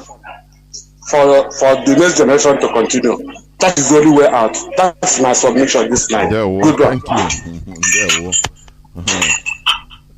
Thank you. I'm not afraid. Oh, quite the same thing. Oh, they can ask. Oh, that's it. That is how we are being subjected, or we even, contributed in subjecting ourselves as servants everywhere. Biafrans and lovers of freedom, sometimes we should have a rethink. Sometimes if you vex or you are annoyed because of one announcement or pronouncement or the other, you say, okay, let me run. I'm no more. Paul, where are you going to run to? That is the thing. That is the thing. That is it. You have nowhere to run to. Only IPOB is your refuge. Honestly, there was a time. I think Christ, he was preaching to a multitude of people, and many people started going away because they say his preaching is very hard. His teachings are very hard. People started disappearing, moving out. And now came out, cool yourself. Hey, who can keep these laws, the ideas and that? Forget about what they have, put back and what they added and removed this and that through the centuries. Christ's teaching is a hammer. People started running away. And when he rose up, he saw only the 12 apostles were only there with him. He said, where are those other people? The multitude, where are they? They said, no, all of them have gone. They say, Master, your teaching is too hard. They run away. And Christ asked these people, say, you, then why didn't you go away? What are you waiting? Why are you still here? And the apostles say, Onyenwem, if we run away, where are we going? So it's the same thing. You vex, so they make announcement. You vex, so the leadership. Oh, you vex. A guy even walk or say, or you copy. I say, get out from here, because of your annoyance. You were a chinwe. Where are you running to? Do you have another option? It's a great question. It's a rhetorical question you ask yourself. It's a very big question. That is why you just keep quiet, and swallow everything. Say your solace lies on the restoration of Biafra. That's the only thing. This is where we belong. This is where we belong. This is where we are going to die.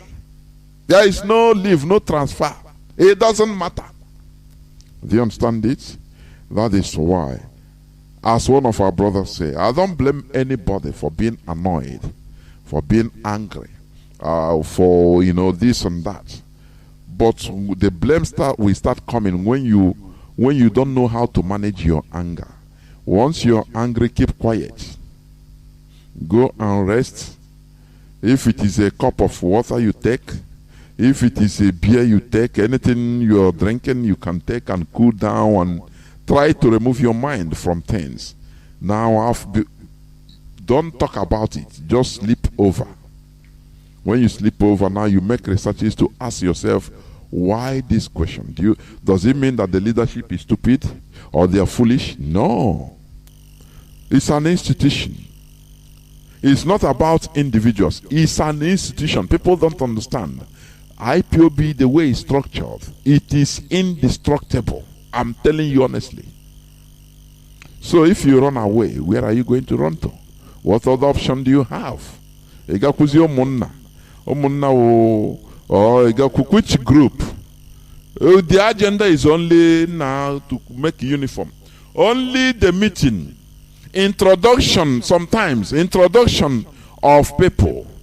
If the meeting is going to take 3 hours, for example, introduction of people takes 2 hours, 30 minutes. Because any person you didn't call his full name is a problem there. It's not a problem. Oh, let's welcome Chief Dr. Professor. This is here. Iche one of Ndiolumbe. Hey, this and I may introduce. Oh, is it where you are running to? Once you attain some level of enlightenment, now you start going down. You know, you will not be happy. We are doing this thing because this is where our calling, the real calling, this is where it is. When you are doing it, you are happy that you are doing it. Do you know what it means to try to impact, lay a legacy? Our sister said it. Laying legacy is the most important thing, but our people, many of our people have never attained that level of civilization to understand that laying legacy is much more better than looking for money only. Do you understand? Do you understand? When you talk about things fall apart, you talk about Chinedu Achebe. Is he the richest, or was he the richest person of his time? But it's a legacy he laid. He laid down. That makes him immortal. Immortal. Anywhere you go, things fall apart. Oh, it's translated in different languages, both Spanish, French, and many other languages. So it's a legacy. That is what matters. Oh, you make money. It's not about that. Nelson Mandela laid a legacy that is forever. I think the other time it was, I heard that his assets only worth only $3 million. Only his assets, everything. So it's not about money. People are pursuing things that you need to reach certain level of understanding to know what I'm saying. You understand?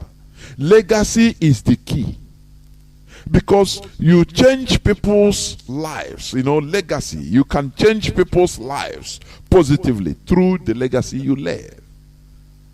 Do you understand? It's not money you made, no, through the legacies.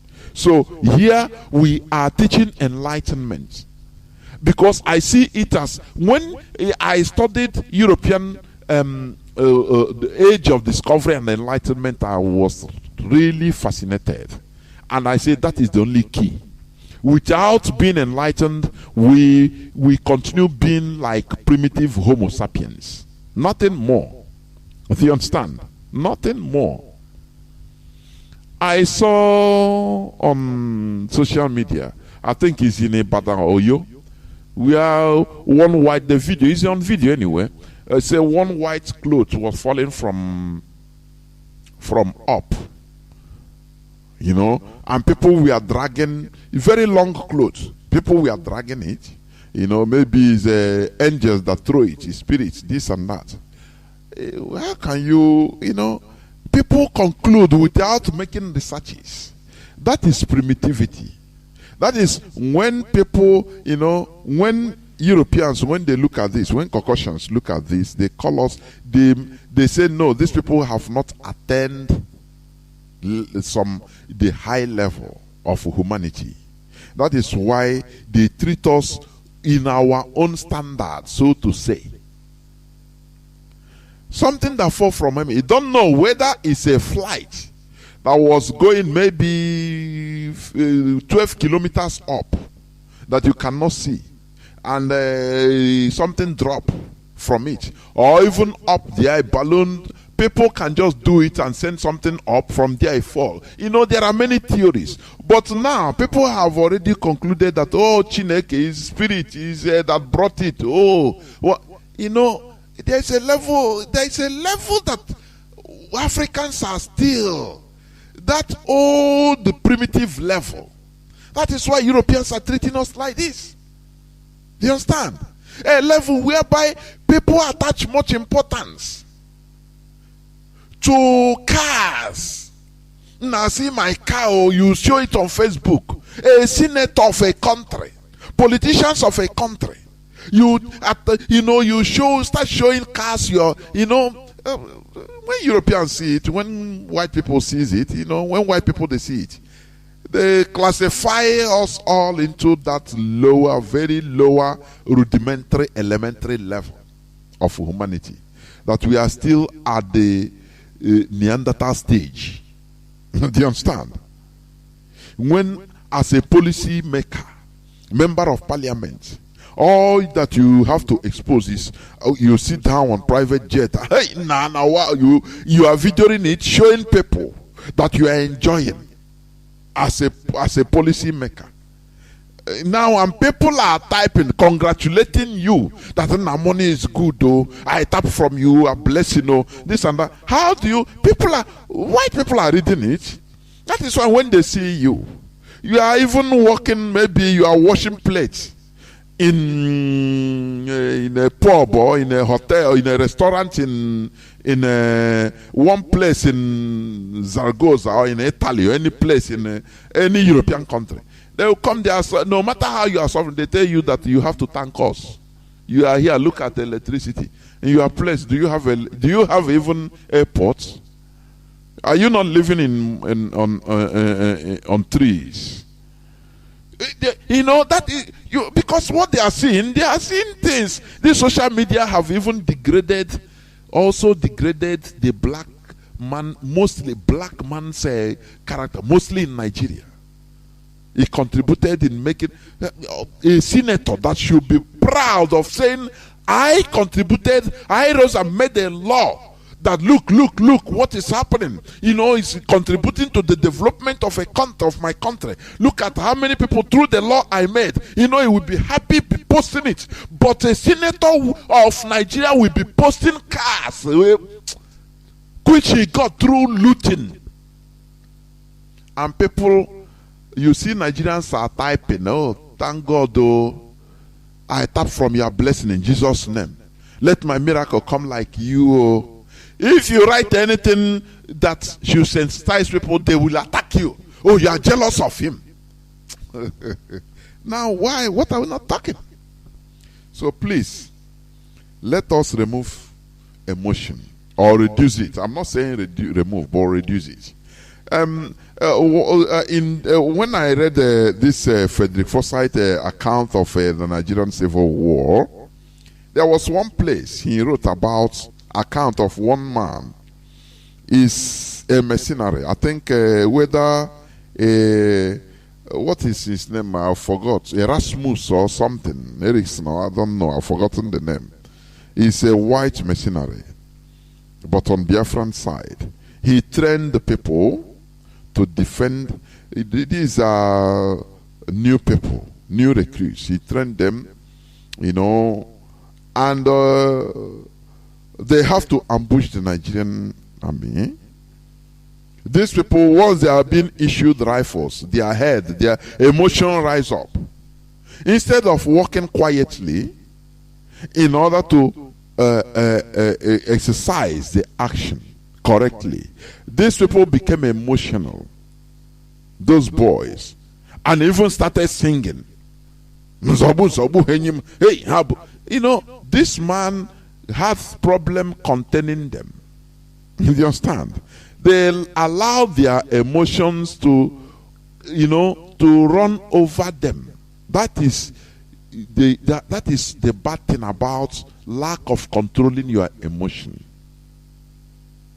If you understand, you can control your emotion as a civilized individual. Somebody might, you know, step on your by accident, step on your toe, march on your toe by accident. It's painful, but once you say I'm sorry, you laugh. No, though it's painful, you want to even hit him. Don't mention. Okay, I'm okay. You go your way, he go his way, and there ends it. Do you understand? That is control of emotion. It's part of it. In Nigeria, it cannot happen. Why did you step on top of it? You are telling me I'm sorry. What type is the sorry that is going to remove this pen? This, and you know, you see people that are there just raw human beings. Raw human beings. Let us learn how to control our emotions, please. It is, you know, war is not easy. Talk less of the one we are in. Auche is involved. That is why some decisions will come I don't like it. Most of us, even most principal officers, they believe when they say, no, it cannot be. But at last it is. That's it. So there are things that are going on the ground. We continue working hard. Do not allow people, hyena. Hyena is it doesn't kill fresh animal. He waits for another animal like lion to kill. Now he will come in order to reap where he did not sow. There are people that are hyenas on social media. They are trying to reap where they did not sow. Do not fall victim of this type of people, please. We have our restoration to achieve. So do not allow your emotions to carry you out of the struggle. That is the thing. You have the right to be annoyed. You have the right to be angry. You have the right to ask questions. But ask it, do it with genuine focus. Focusing on, we are on this agitation. Do not be mischievous. That is the issue, please. Thank you very much for listening. Biafra, for some people, is just a name, but for us, it's our life. It's a place. It's our ideology. Do you understand? There is no two ways about it. Biafra is our ideology. Therefore, do not allow anything in order to remove you from this ideology of Biafra. From me, from here, Mazi Jonathan, it is simply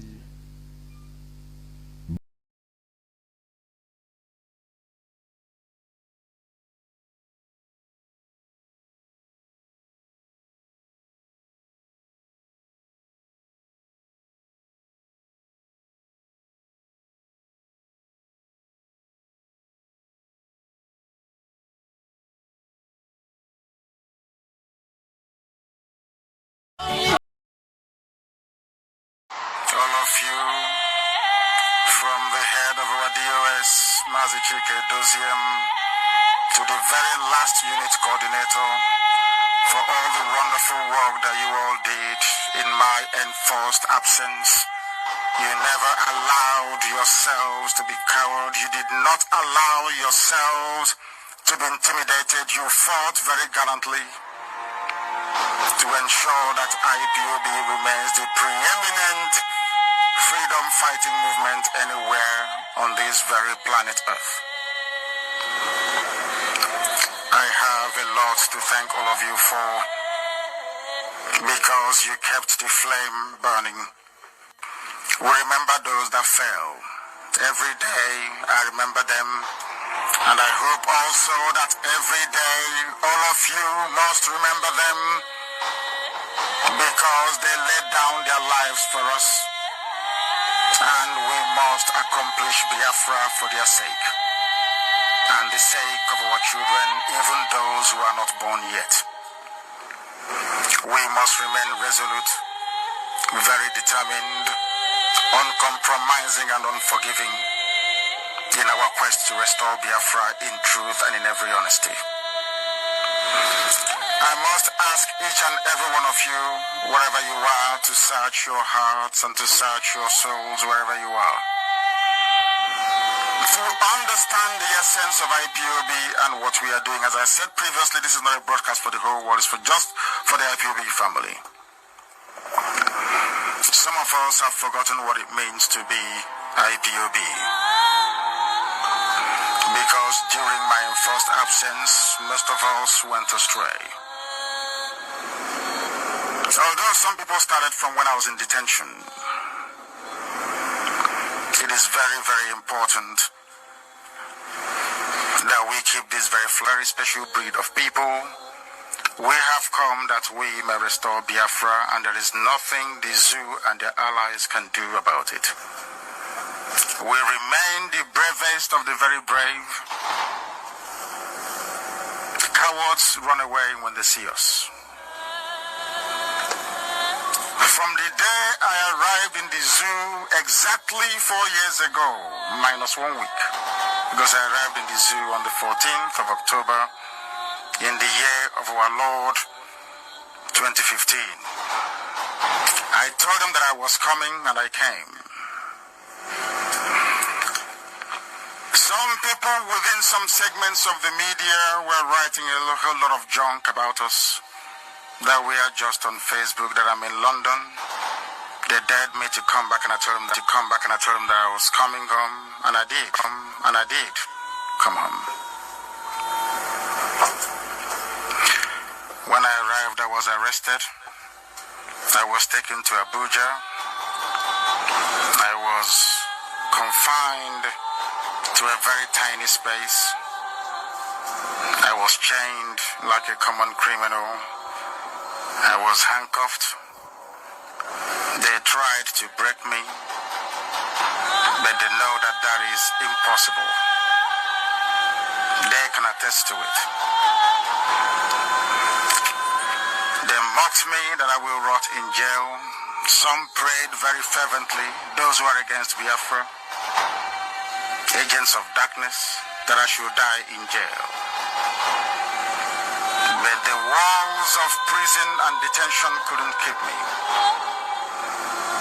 I told Jubril, now, or should I say Buhari, before he died and was buried in Saudi Arabia, that he was a madman.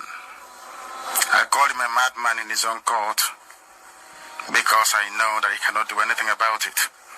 Chukwukikabiyama sent me and not man, so there is nothing any human being can do to me or to the wider body of IPOB for that matter. I told the court of Bintan Yako that they cannot jail me, and they did not.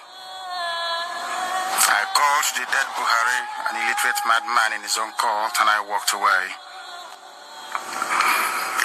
They mocked me after I came out of prison, even those that I'm older than, even the age mates of my first son, Nemeka. Maybe because of the way I look, they will say, what these young men are doing. Apart from maybe 4 or 5 people in Ohanese, I am older than every other Ohanese executive member. But when you hear them talk about me and IPOB, you think we're a bunch of teenagers. I don't blame them. They're a product of a dysfunctional system. They gave me very stringent bail conditions. I hope IPOB family members are listening very quietly, because what I have to tell you is extremely important. So you must pay attention. They gave me the bail conditions so that I wouldn't speak, so that I cannot rally, to muzzle me, so that I'll just be in my father's house and then go to court once in a while. The same thing they did to the now estate developer in Owerri. I told them, no, you cannot cage me. You cannot muzzle me. It's not possible. I went out and I defied every stupid restriction placed on my person so that IPOB can be alive and our restoration of Biafra well on course. The powers that be didn't like it. Their Igbo collaborators did not like it. Some of them in government houses did not like it. Ohanese didn't like it because I said no to voting in Anambra. And I have my reasons and I'll go to that later. Obiano said I shouldn't come to Ekulobia, that he will kill me with the Zoo army. We broke Ekulobia. Devuma, he said I shouldn't come to Ebonyi. I went to Ebonyi with the longest convoy in history. As I was entering Abakaliki, part of our convoy was still in Enugu. We broke the cordon. 6 fortified military checkpoints. I got down from my vehicle and I walked through all of them. I begged them to shoot me. We went into Abakaliki and we shot Abakaliki down.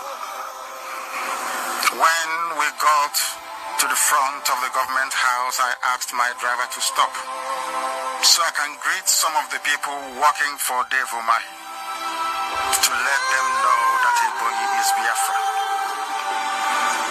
After our rally, on my way out of Abakaliki, they stopped me again and asked me to turn around. And I told them that it would not happen. We broke that very cordon too, and we got home safely that very evening. I went to Obibo.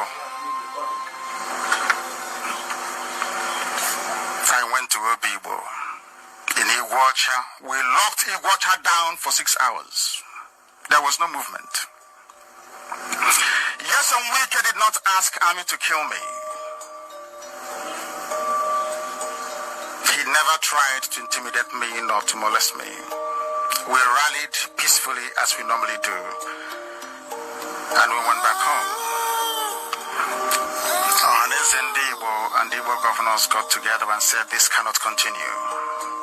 That Nnamdi Kanu is heating up the polity. They decided to kill me. It was these men that physically applied to Asarok to have me killed. They couldn't do it. After all, Buhari was dead, buried in Saudi Arabia. When Jibril came back, a lot of Igbo men that call themselves politicians and political leaders arranged for me to be assassinated. They pleaded and pleaded and pleaded. Because our 30th of May celebration, our sit at home last year was successful. That led those Alamajiri youths, I don't know where they got them from, to issue a quit notice at the instigation of Arewa Consultative Forum. Our people must listen very carefully. Arewa Consultative Forum pressured Niamud and Ohaneze and Southeast governors to do something about me. When they talk about me, they don't tell you the truth. I was the one that went to Waldo's house when he was in the USA to look for him, to greet him. I went with Evangelist Elio Tuko. I went back again when he returned, and we had very sumptuous lunch together. And I told him that this is what I stand for. I want Biafra because of all the maltreatment, because of all the humiliation, because of all the shame that Nigeria over the years have compelled us to go through as a people, that I cannot take it anymore. I want to be free and I want to die a free man. He asked me, what do I intend to do? And I told him, most respectfully, that I will engage in civil disobedience. I will boycott every boycottable until the zoo accedes to my demand for a referendum. That I won't fight anybody. He said it's okay, but I should consider an umbrella election. I told him no. We've been voting since 1953, if I'm not mistaken. What has come of it? Absolutely nothing. The zoo, as a contraption, instead of going forwards, is always going backwards every blessed year. Things are getting more difficult. Our children are dying in the Mediterranean, they're drowning. Our daughters have nobody to marry them because most of our men, our brothers, our uncles, our cousins are in severe difficulties abroad. Some are in jail, some are struggling. Some will have to marry somebody from that very country where they are domiciled to be able to get their papers. Nobody is interested in our sisters back home. told Chief Ward that I cannot go through life like this. I cannot tolerate this any longer. That something must give way. That I have no interest in being the leader of Biafra. I have no interest in politics. All I want is for our people to be free. I explained to him very calmly and with respect. We took pictures, we had lunch, and we went away. They went behind my back to plan to kill me when I did nothing wrong to them. They came to my house, as we all know, on the 14th of September of last year, to kill me and every living being in my house. I don't know if Britain is involved, but when I return to the UK, we shall find out. Okay, Zia Yibazo, Devo Mahi, Nia Wardo. I had their statements prepared for my obituary.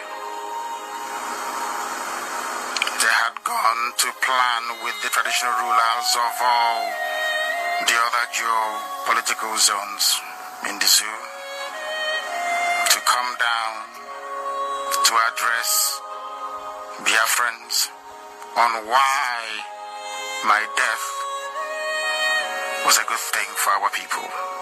To go through Okezie Ibazu's statements is all there and self-evidently so.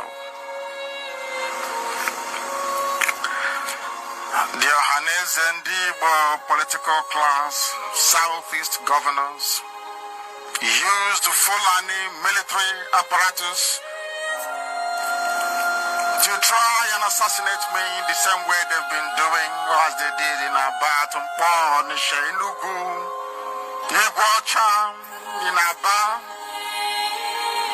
All we are asking for is for our freedom. But Igbo men that claim they are politicians brought death to us. When you ask them, but what wrong have we done? They say we are heating up the polity. That's all. We've explained to them time and time again, we want to be free. Perhaps some of you are comfortable being slaves to Fulani people. IPOB is not comfortable and can never ever be comfortable with it.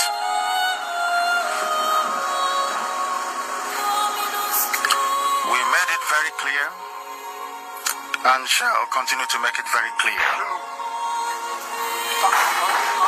that we are not retreating. We cannot surrender. It is either Biafra or we die getting Biafra. Mind you, it was these semi-Igbo politicians that crafted my bail conditions. Some of you do not know. They wanted to cage IPOB the same way they caged MASOP and rendered it useless through financial inducements and military intimidation. Even those that claim they're part of the intelligentsia, when they go to Abuja, they lose their voice, they cannot speak on behalf of our people.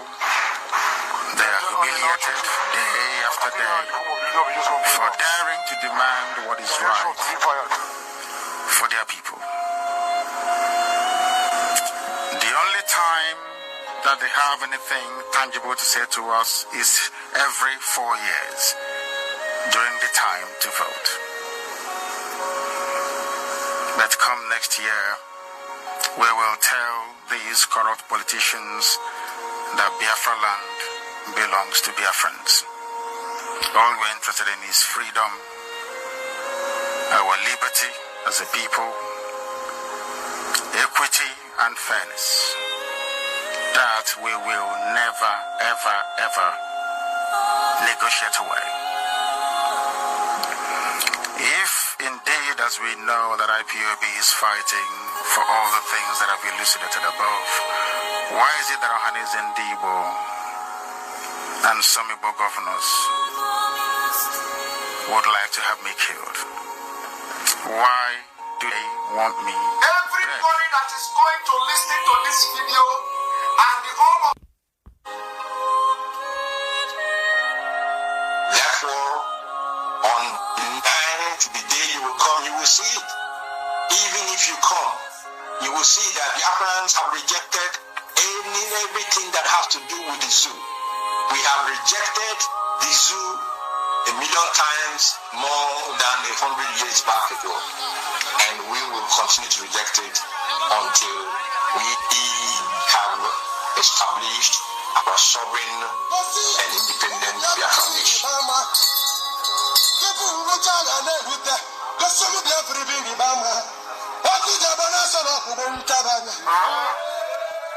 I serve the indigenous people of Biafra in the Directorate of State as the head of directorate.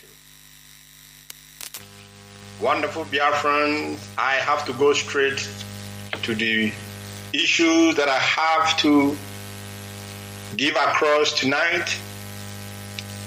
But let me begin by giving a warm commendation to all of you, great and indefatigable, indomitable Biafrans worldwide. I want to commend with great joy in my heart the Biafrans who are in the war front in Biafra land, because that is what I describe our land as being like. All the difficulties that they pass through, all the harassment, all the torture, mental and physical, all the killings. There is no war front that can be more than what our people are going through in Biafra land. Therefore, I want to commend your tenacity. I want to commend your loyalty to the leader of this great movement, Mazi Nnamdi Kanu, your tenacity to the cause of the Biafran people.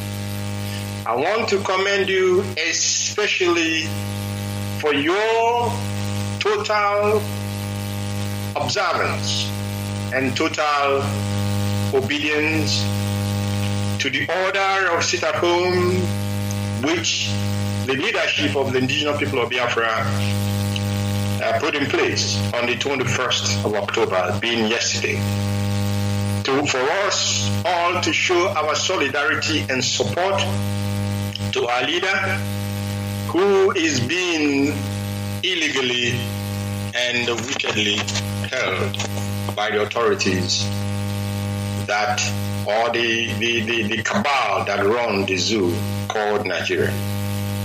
My commendation, of course, go to our legal team, who are doing a very sterling work, functions and their duties. I commend very much our elder, Dr. Chukwuemeka Ezife Okwadike of Ibuku. I commend him because this is the second time he had been in the court for the case of our leader. The first time he was allowed, fortunately, inside the court, but our leader did not, they did not bring our leader to court. And this yesterday, he was also in court, very faithfully. But this time around, many of you have seen how that respectable elder from our land was humiliated, how he was treated as nobody, how Okwadike, a former governor in our land, was not allowed inside the court, but was only given a chair outside to sit. And somebody's put it very, very succinctly yesterday, asking, can these Janjaweed soldiers and policemen, the treatment they meted out on Okwadike yesterday, Dr. Ezibe, can they do that to their so-called Sultan of Sokoto? Of course not. Why he asked that question is for all of us to use our common sense and understand that the zoo is nothing for us. I commend the elder that was also sitting with him. My apologies, I have tried to get his name, but I didn't have his name here as well, because they have they have really shown that this is about their son, and they must give all the support that is needed and that is required. I want to also commend Professor Ejiofor of the World Igbo Congress for his words of encouragement and words of hope to Biafrans yesterday when he appeared on this hallowed platform of Radio Biafra. My dear people, great Biafrans, I am sure that many of you, like myself, after seeing our leader yesterday, in fact, what we say here, we tanked back our energy, and now we have put on the heart and the shoe for this battle to go on as the shoe go on.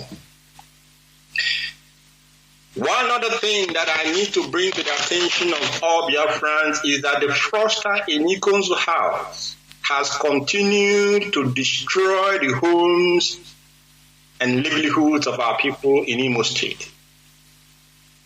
Yesterday it was Izombe, and today it was also Ihitogwa. And when I say yesterday, I didn't mean yesterday like it happened yesterday, but figuratively. First of all, it was Izombe. They went there, they killed, they massacred, and they destroyed people's homes and people's means of livelihood. And the people who are elders in Biafra land, they saw nothing, they heard nothing, and they became dumb because they could not speak. And this imbecile, this fraudster, he took it as a word, as an acquiescence of the elders in Biafra land for him to continue his crime against the Biafran people. And he again sent in the Janjaweed army and soldiers in Osu-Ihitokwa. They maimed, they killed, and they destroyed. This man called Hopeless Uzodimma has been religiously turning our mothers and our fathers into homeless people. This man has been religiously making children motherless and fatherless. He has been working in accordance with the template that was given to him by the Hausa Fulani Caliphate. And I want to say on this holy platform, I want to say it now, that as Hopeless Uzodimma has made women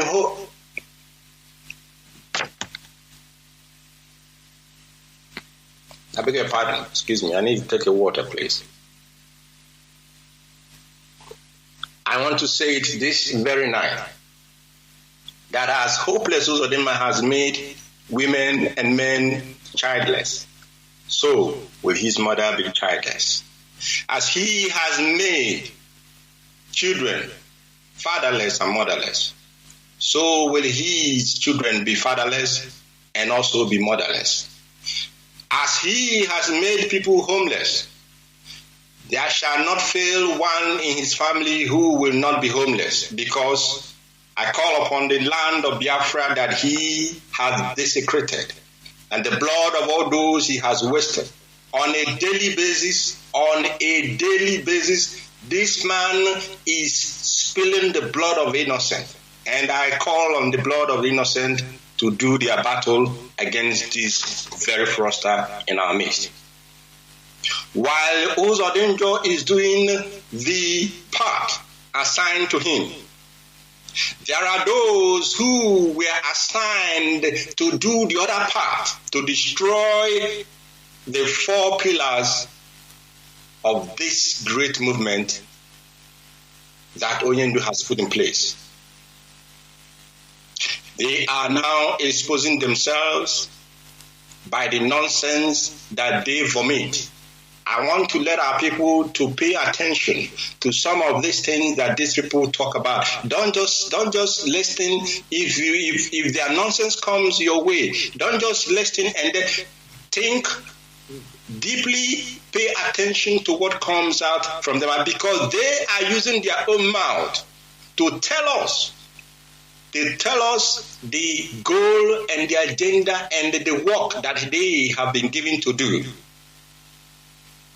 And I want to tell you, like I did tell people before, their own part is focused upon to make sure while Uzodinma is spilling the blood of our people in conjunction with the one that calls himself David Umahi in Ebonyi State, while these individuals are murdering, while they are causing sorrow and sadness to families in Biafra land. These other parts that were assigned the duty to do what? What they were assigned was to make sure that they focus on IPOB leadership. They focus on IPOB leadership, that is the Directorate of State. Their eyes are focused on the ESN. Their eyes are focused on our radio platform, the hallowed Radio Biafra London. And of course, their goal is to emancipate this movement financially. That is why I said when they speak, when you ever had a time to listen very carefully, because they are using their own mouth to tell you the agenda, to tell you what they have been sent to do. But many of us will simply listen and they will not pay very much attention. In fact, I wish to ask the European rep, Mazi Osnabahim, there was a response he gave to the deputy head of directorate of this very movement, Mazi Chukwemeka, in one of our platforms. In that response, Mazi Abahim very rightly, he enunciated the goal of these people who have been sent to weaken the leadership, to destroy the leadership, to destroy the arm of the strength of this movement, the ESN, to take over our radio and then to emasculate us financially. This, as I said earlier, these are the 4 pillars of this movement, but I can promise them they are late in this their given task because the train has already left the station. Mazabain, please, that your response in our forum to Mazin Zurumike, make it public so that people can begin to see, they will read and understand where these people are coming from and what their agenda, what their goal, what their focus is in terms of making sure that they want to destroy this movement and to derail our march to freedom. And I promise them they have not been born. None born of woman has the mettle to do what they think they have been sent to do. They cannot destroy this movement. They cannot derail our focus. They cannot derail our march to freedom. And they have nothing. Even if they think that they will discourage people from supporting the ESN, they have forgotten that the ways of Chukwu Abiyama is not the ways of men. And I promise them from the 23rd of August up to this moment, they have withheld the funds of ESN. Are we not taking care of our men? Of course, we are taking care of them, and we will continue to take care of them, and we will continue to make them prepare them for the battle ahead, because my great people of Biafra, the battle is ahead of us. We must show our enemies what IPOB is made of, that they have not the metal, they do not have what it takes to destroy or bring down this movement led by Mazi Nnamdi Kanu. And having said that, starting from next week, our continental reps should send to me the date for their ESN fundraising, so that this requisite authorization or the requisite authorization from my office will be appropriately given to them, and the date which they have chosen as the date for their fundraising, continental, because we are going to do, first of all, we are going to embark on continent-wide fundraising for ESN. Each of the continents we have, each of the continental representatives we have, begin the plan after tonight to organize a fundraising in your continent for the ESN, for our ESN, of course, and make that date available so that we will not have clash of dates in this very, very project. Great people of Biafra, I need all of you to pay very, very good attention. Very, very good attention to what I'm going to say to you now. You know, these people, they think that they can try our leader, they can conduct a secret trial of our leader. That is not possible, and that cannot happen. They tried it before. They wanted to try him in secret because they had nothing against him. But as usual, they want to bring people that can cover their faces and come and postulate lies and half-truths in order for them to say that Onyendu has committed any crime against the zoo contraption. But they failed at that first time. And at this second time again, I promise you that they will fail. Now, they brought our leader to court yesterday. And as I always tell our people, you must be aware that the Fulani are working. They are working very, very religiously for the agenda that they have. And that agenda is nothing but to subsume every ethnic nationality, every indigenous nation in that contraption called the Zoological Republic of Nigeria, to subsume them, to oppress them, and to take over whatever belongs to you. And not only that, they want to take over whatever belongs to you, they want to dehumanize you, that you will begin to think that you're not even worthy to live, and you will be even happy for you to have them, ruling over you. Now, yesterday, after all the theater that they did, and finally brought Onyendu to court, today, like we expected, like the Fulani are want to do, today the what is he called? The quota attorney general called Malami or whatever that is his name is, came out with some nonsense press statement, that I will plead and ask for your indulgence to allow me to read a little bit part of it. Now, after the usual greetings, he said, as you are aware, Nnamdi Kanu, the self-acclaimed, I'm reading from what this man wrote. The self-acclaimed leader of the indigenous people of Biafra has been at the center of a subversive campaign against the Nigerian state. Consequently, Nnamdi Kanu was arrested on the 14th of October 2015 He was charged to court for treasonable felony among other crimes. He was granted bail by the Federal High Court, Abuja, on the 25th of April 2017. He, however,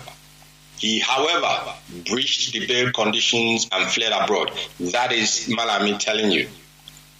He has lost the memory of what happened to Onyindu. These people are liars. They are all evil people. I don't even know if there is anything worse than evil that one can use to describe them.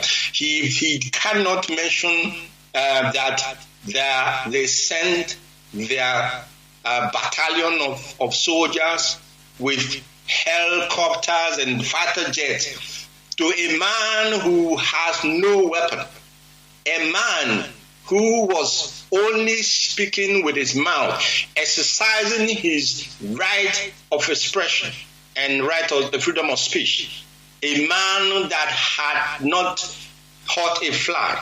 They went to his home, jets, helicopter gunships, tanks, armored vehicles, and many battalions of soldiers for one man to kill him.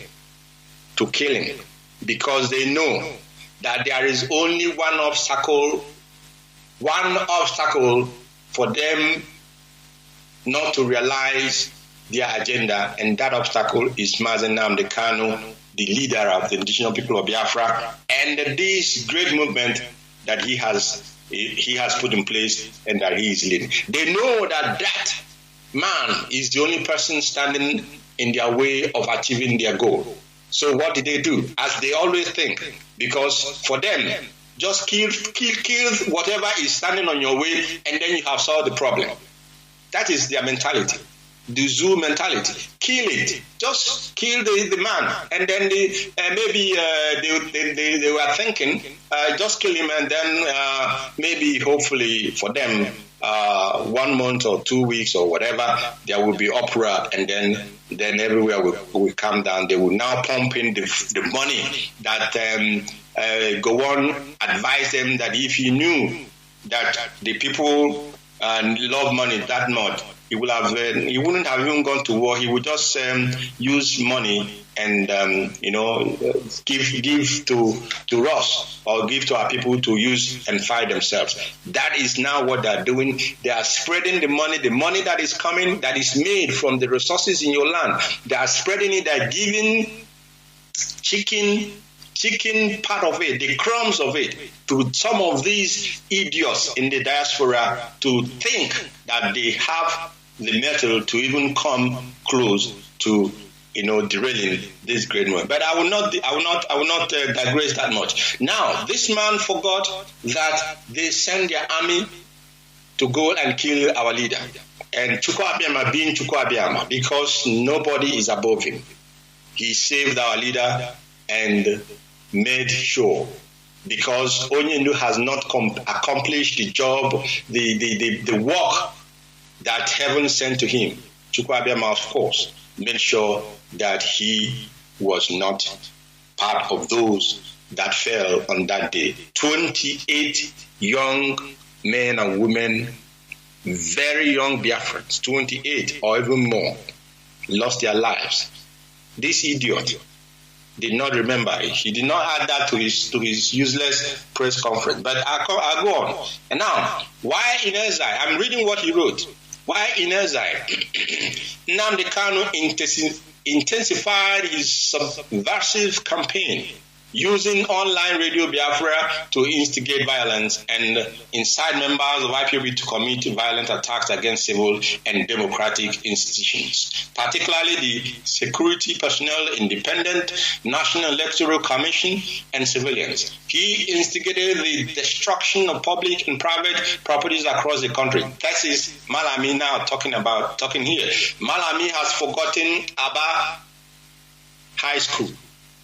Malami has forgotten Iguacha. Malami has forgotten Mpo Onitsha. Malami has forgotten all the areas where they have consistently mowed down young men and women who only crime was that they came out with a flag, nothing but a flag, not even a stick, not a stone, a flag, expressing their God-given freedom of speech and freedom of association. His man has conveniently forgotten all this, and he is now in turn telling us that we are now the aggressors and they are the victims. I'll continue. As a result of these criminal activities, IPOB was proscribed and designated a terrorist organization by a federal high court sitting in Abuja. Can you hear that? As a result of our flying our flags and protesting peacefully, even though we were being killed, we wrote and complained and cried, we buried our dead. Nothing happened. Nobody had us. Nobody listened. Nobody paid attention.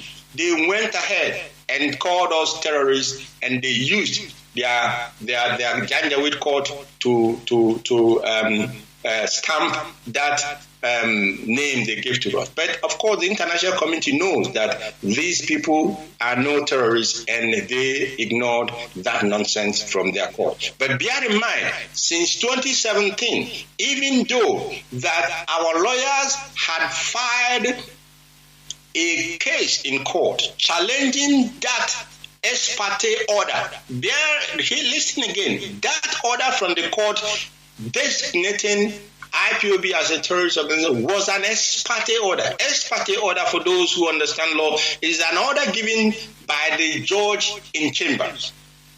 There is no representation. They went to their Fulani judges and then asked them, give us this thing we are looking for. Of course, they gave them what they are looking for. But then when our lawyers called them to challenge them in an open court, 2017 counting, up till this moment I'm speaking to you, they have been running away from their court to come and defend that nonsense terrorist name or tag that they gave the Biafran people fighting for their freedom. Now, I read more. He said, despite the proscription of IPOB by the federal government, Nnamdi Kanu continued the subversive campaign, instigating and inciting brokers to direct members of the IPOB to launch attacks on government. The NSAS protests of October 2020 played into the sinister plans of Nnamdi Kanu. This is Malami writing, whereby he seized the protest through subversive, that is the only English word you know, nonsense man, through subversive and inciting online broadcasts, and actively commanded and directed attacks on security personnel and facilities. These people are worse than evil.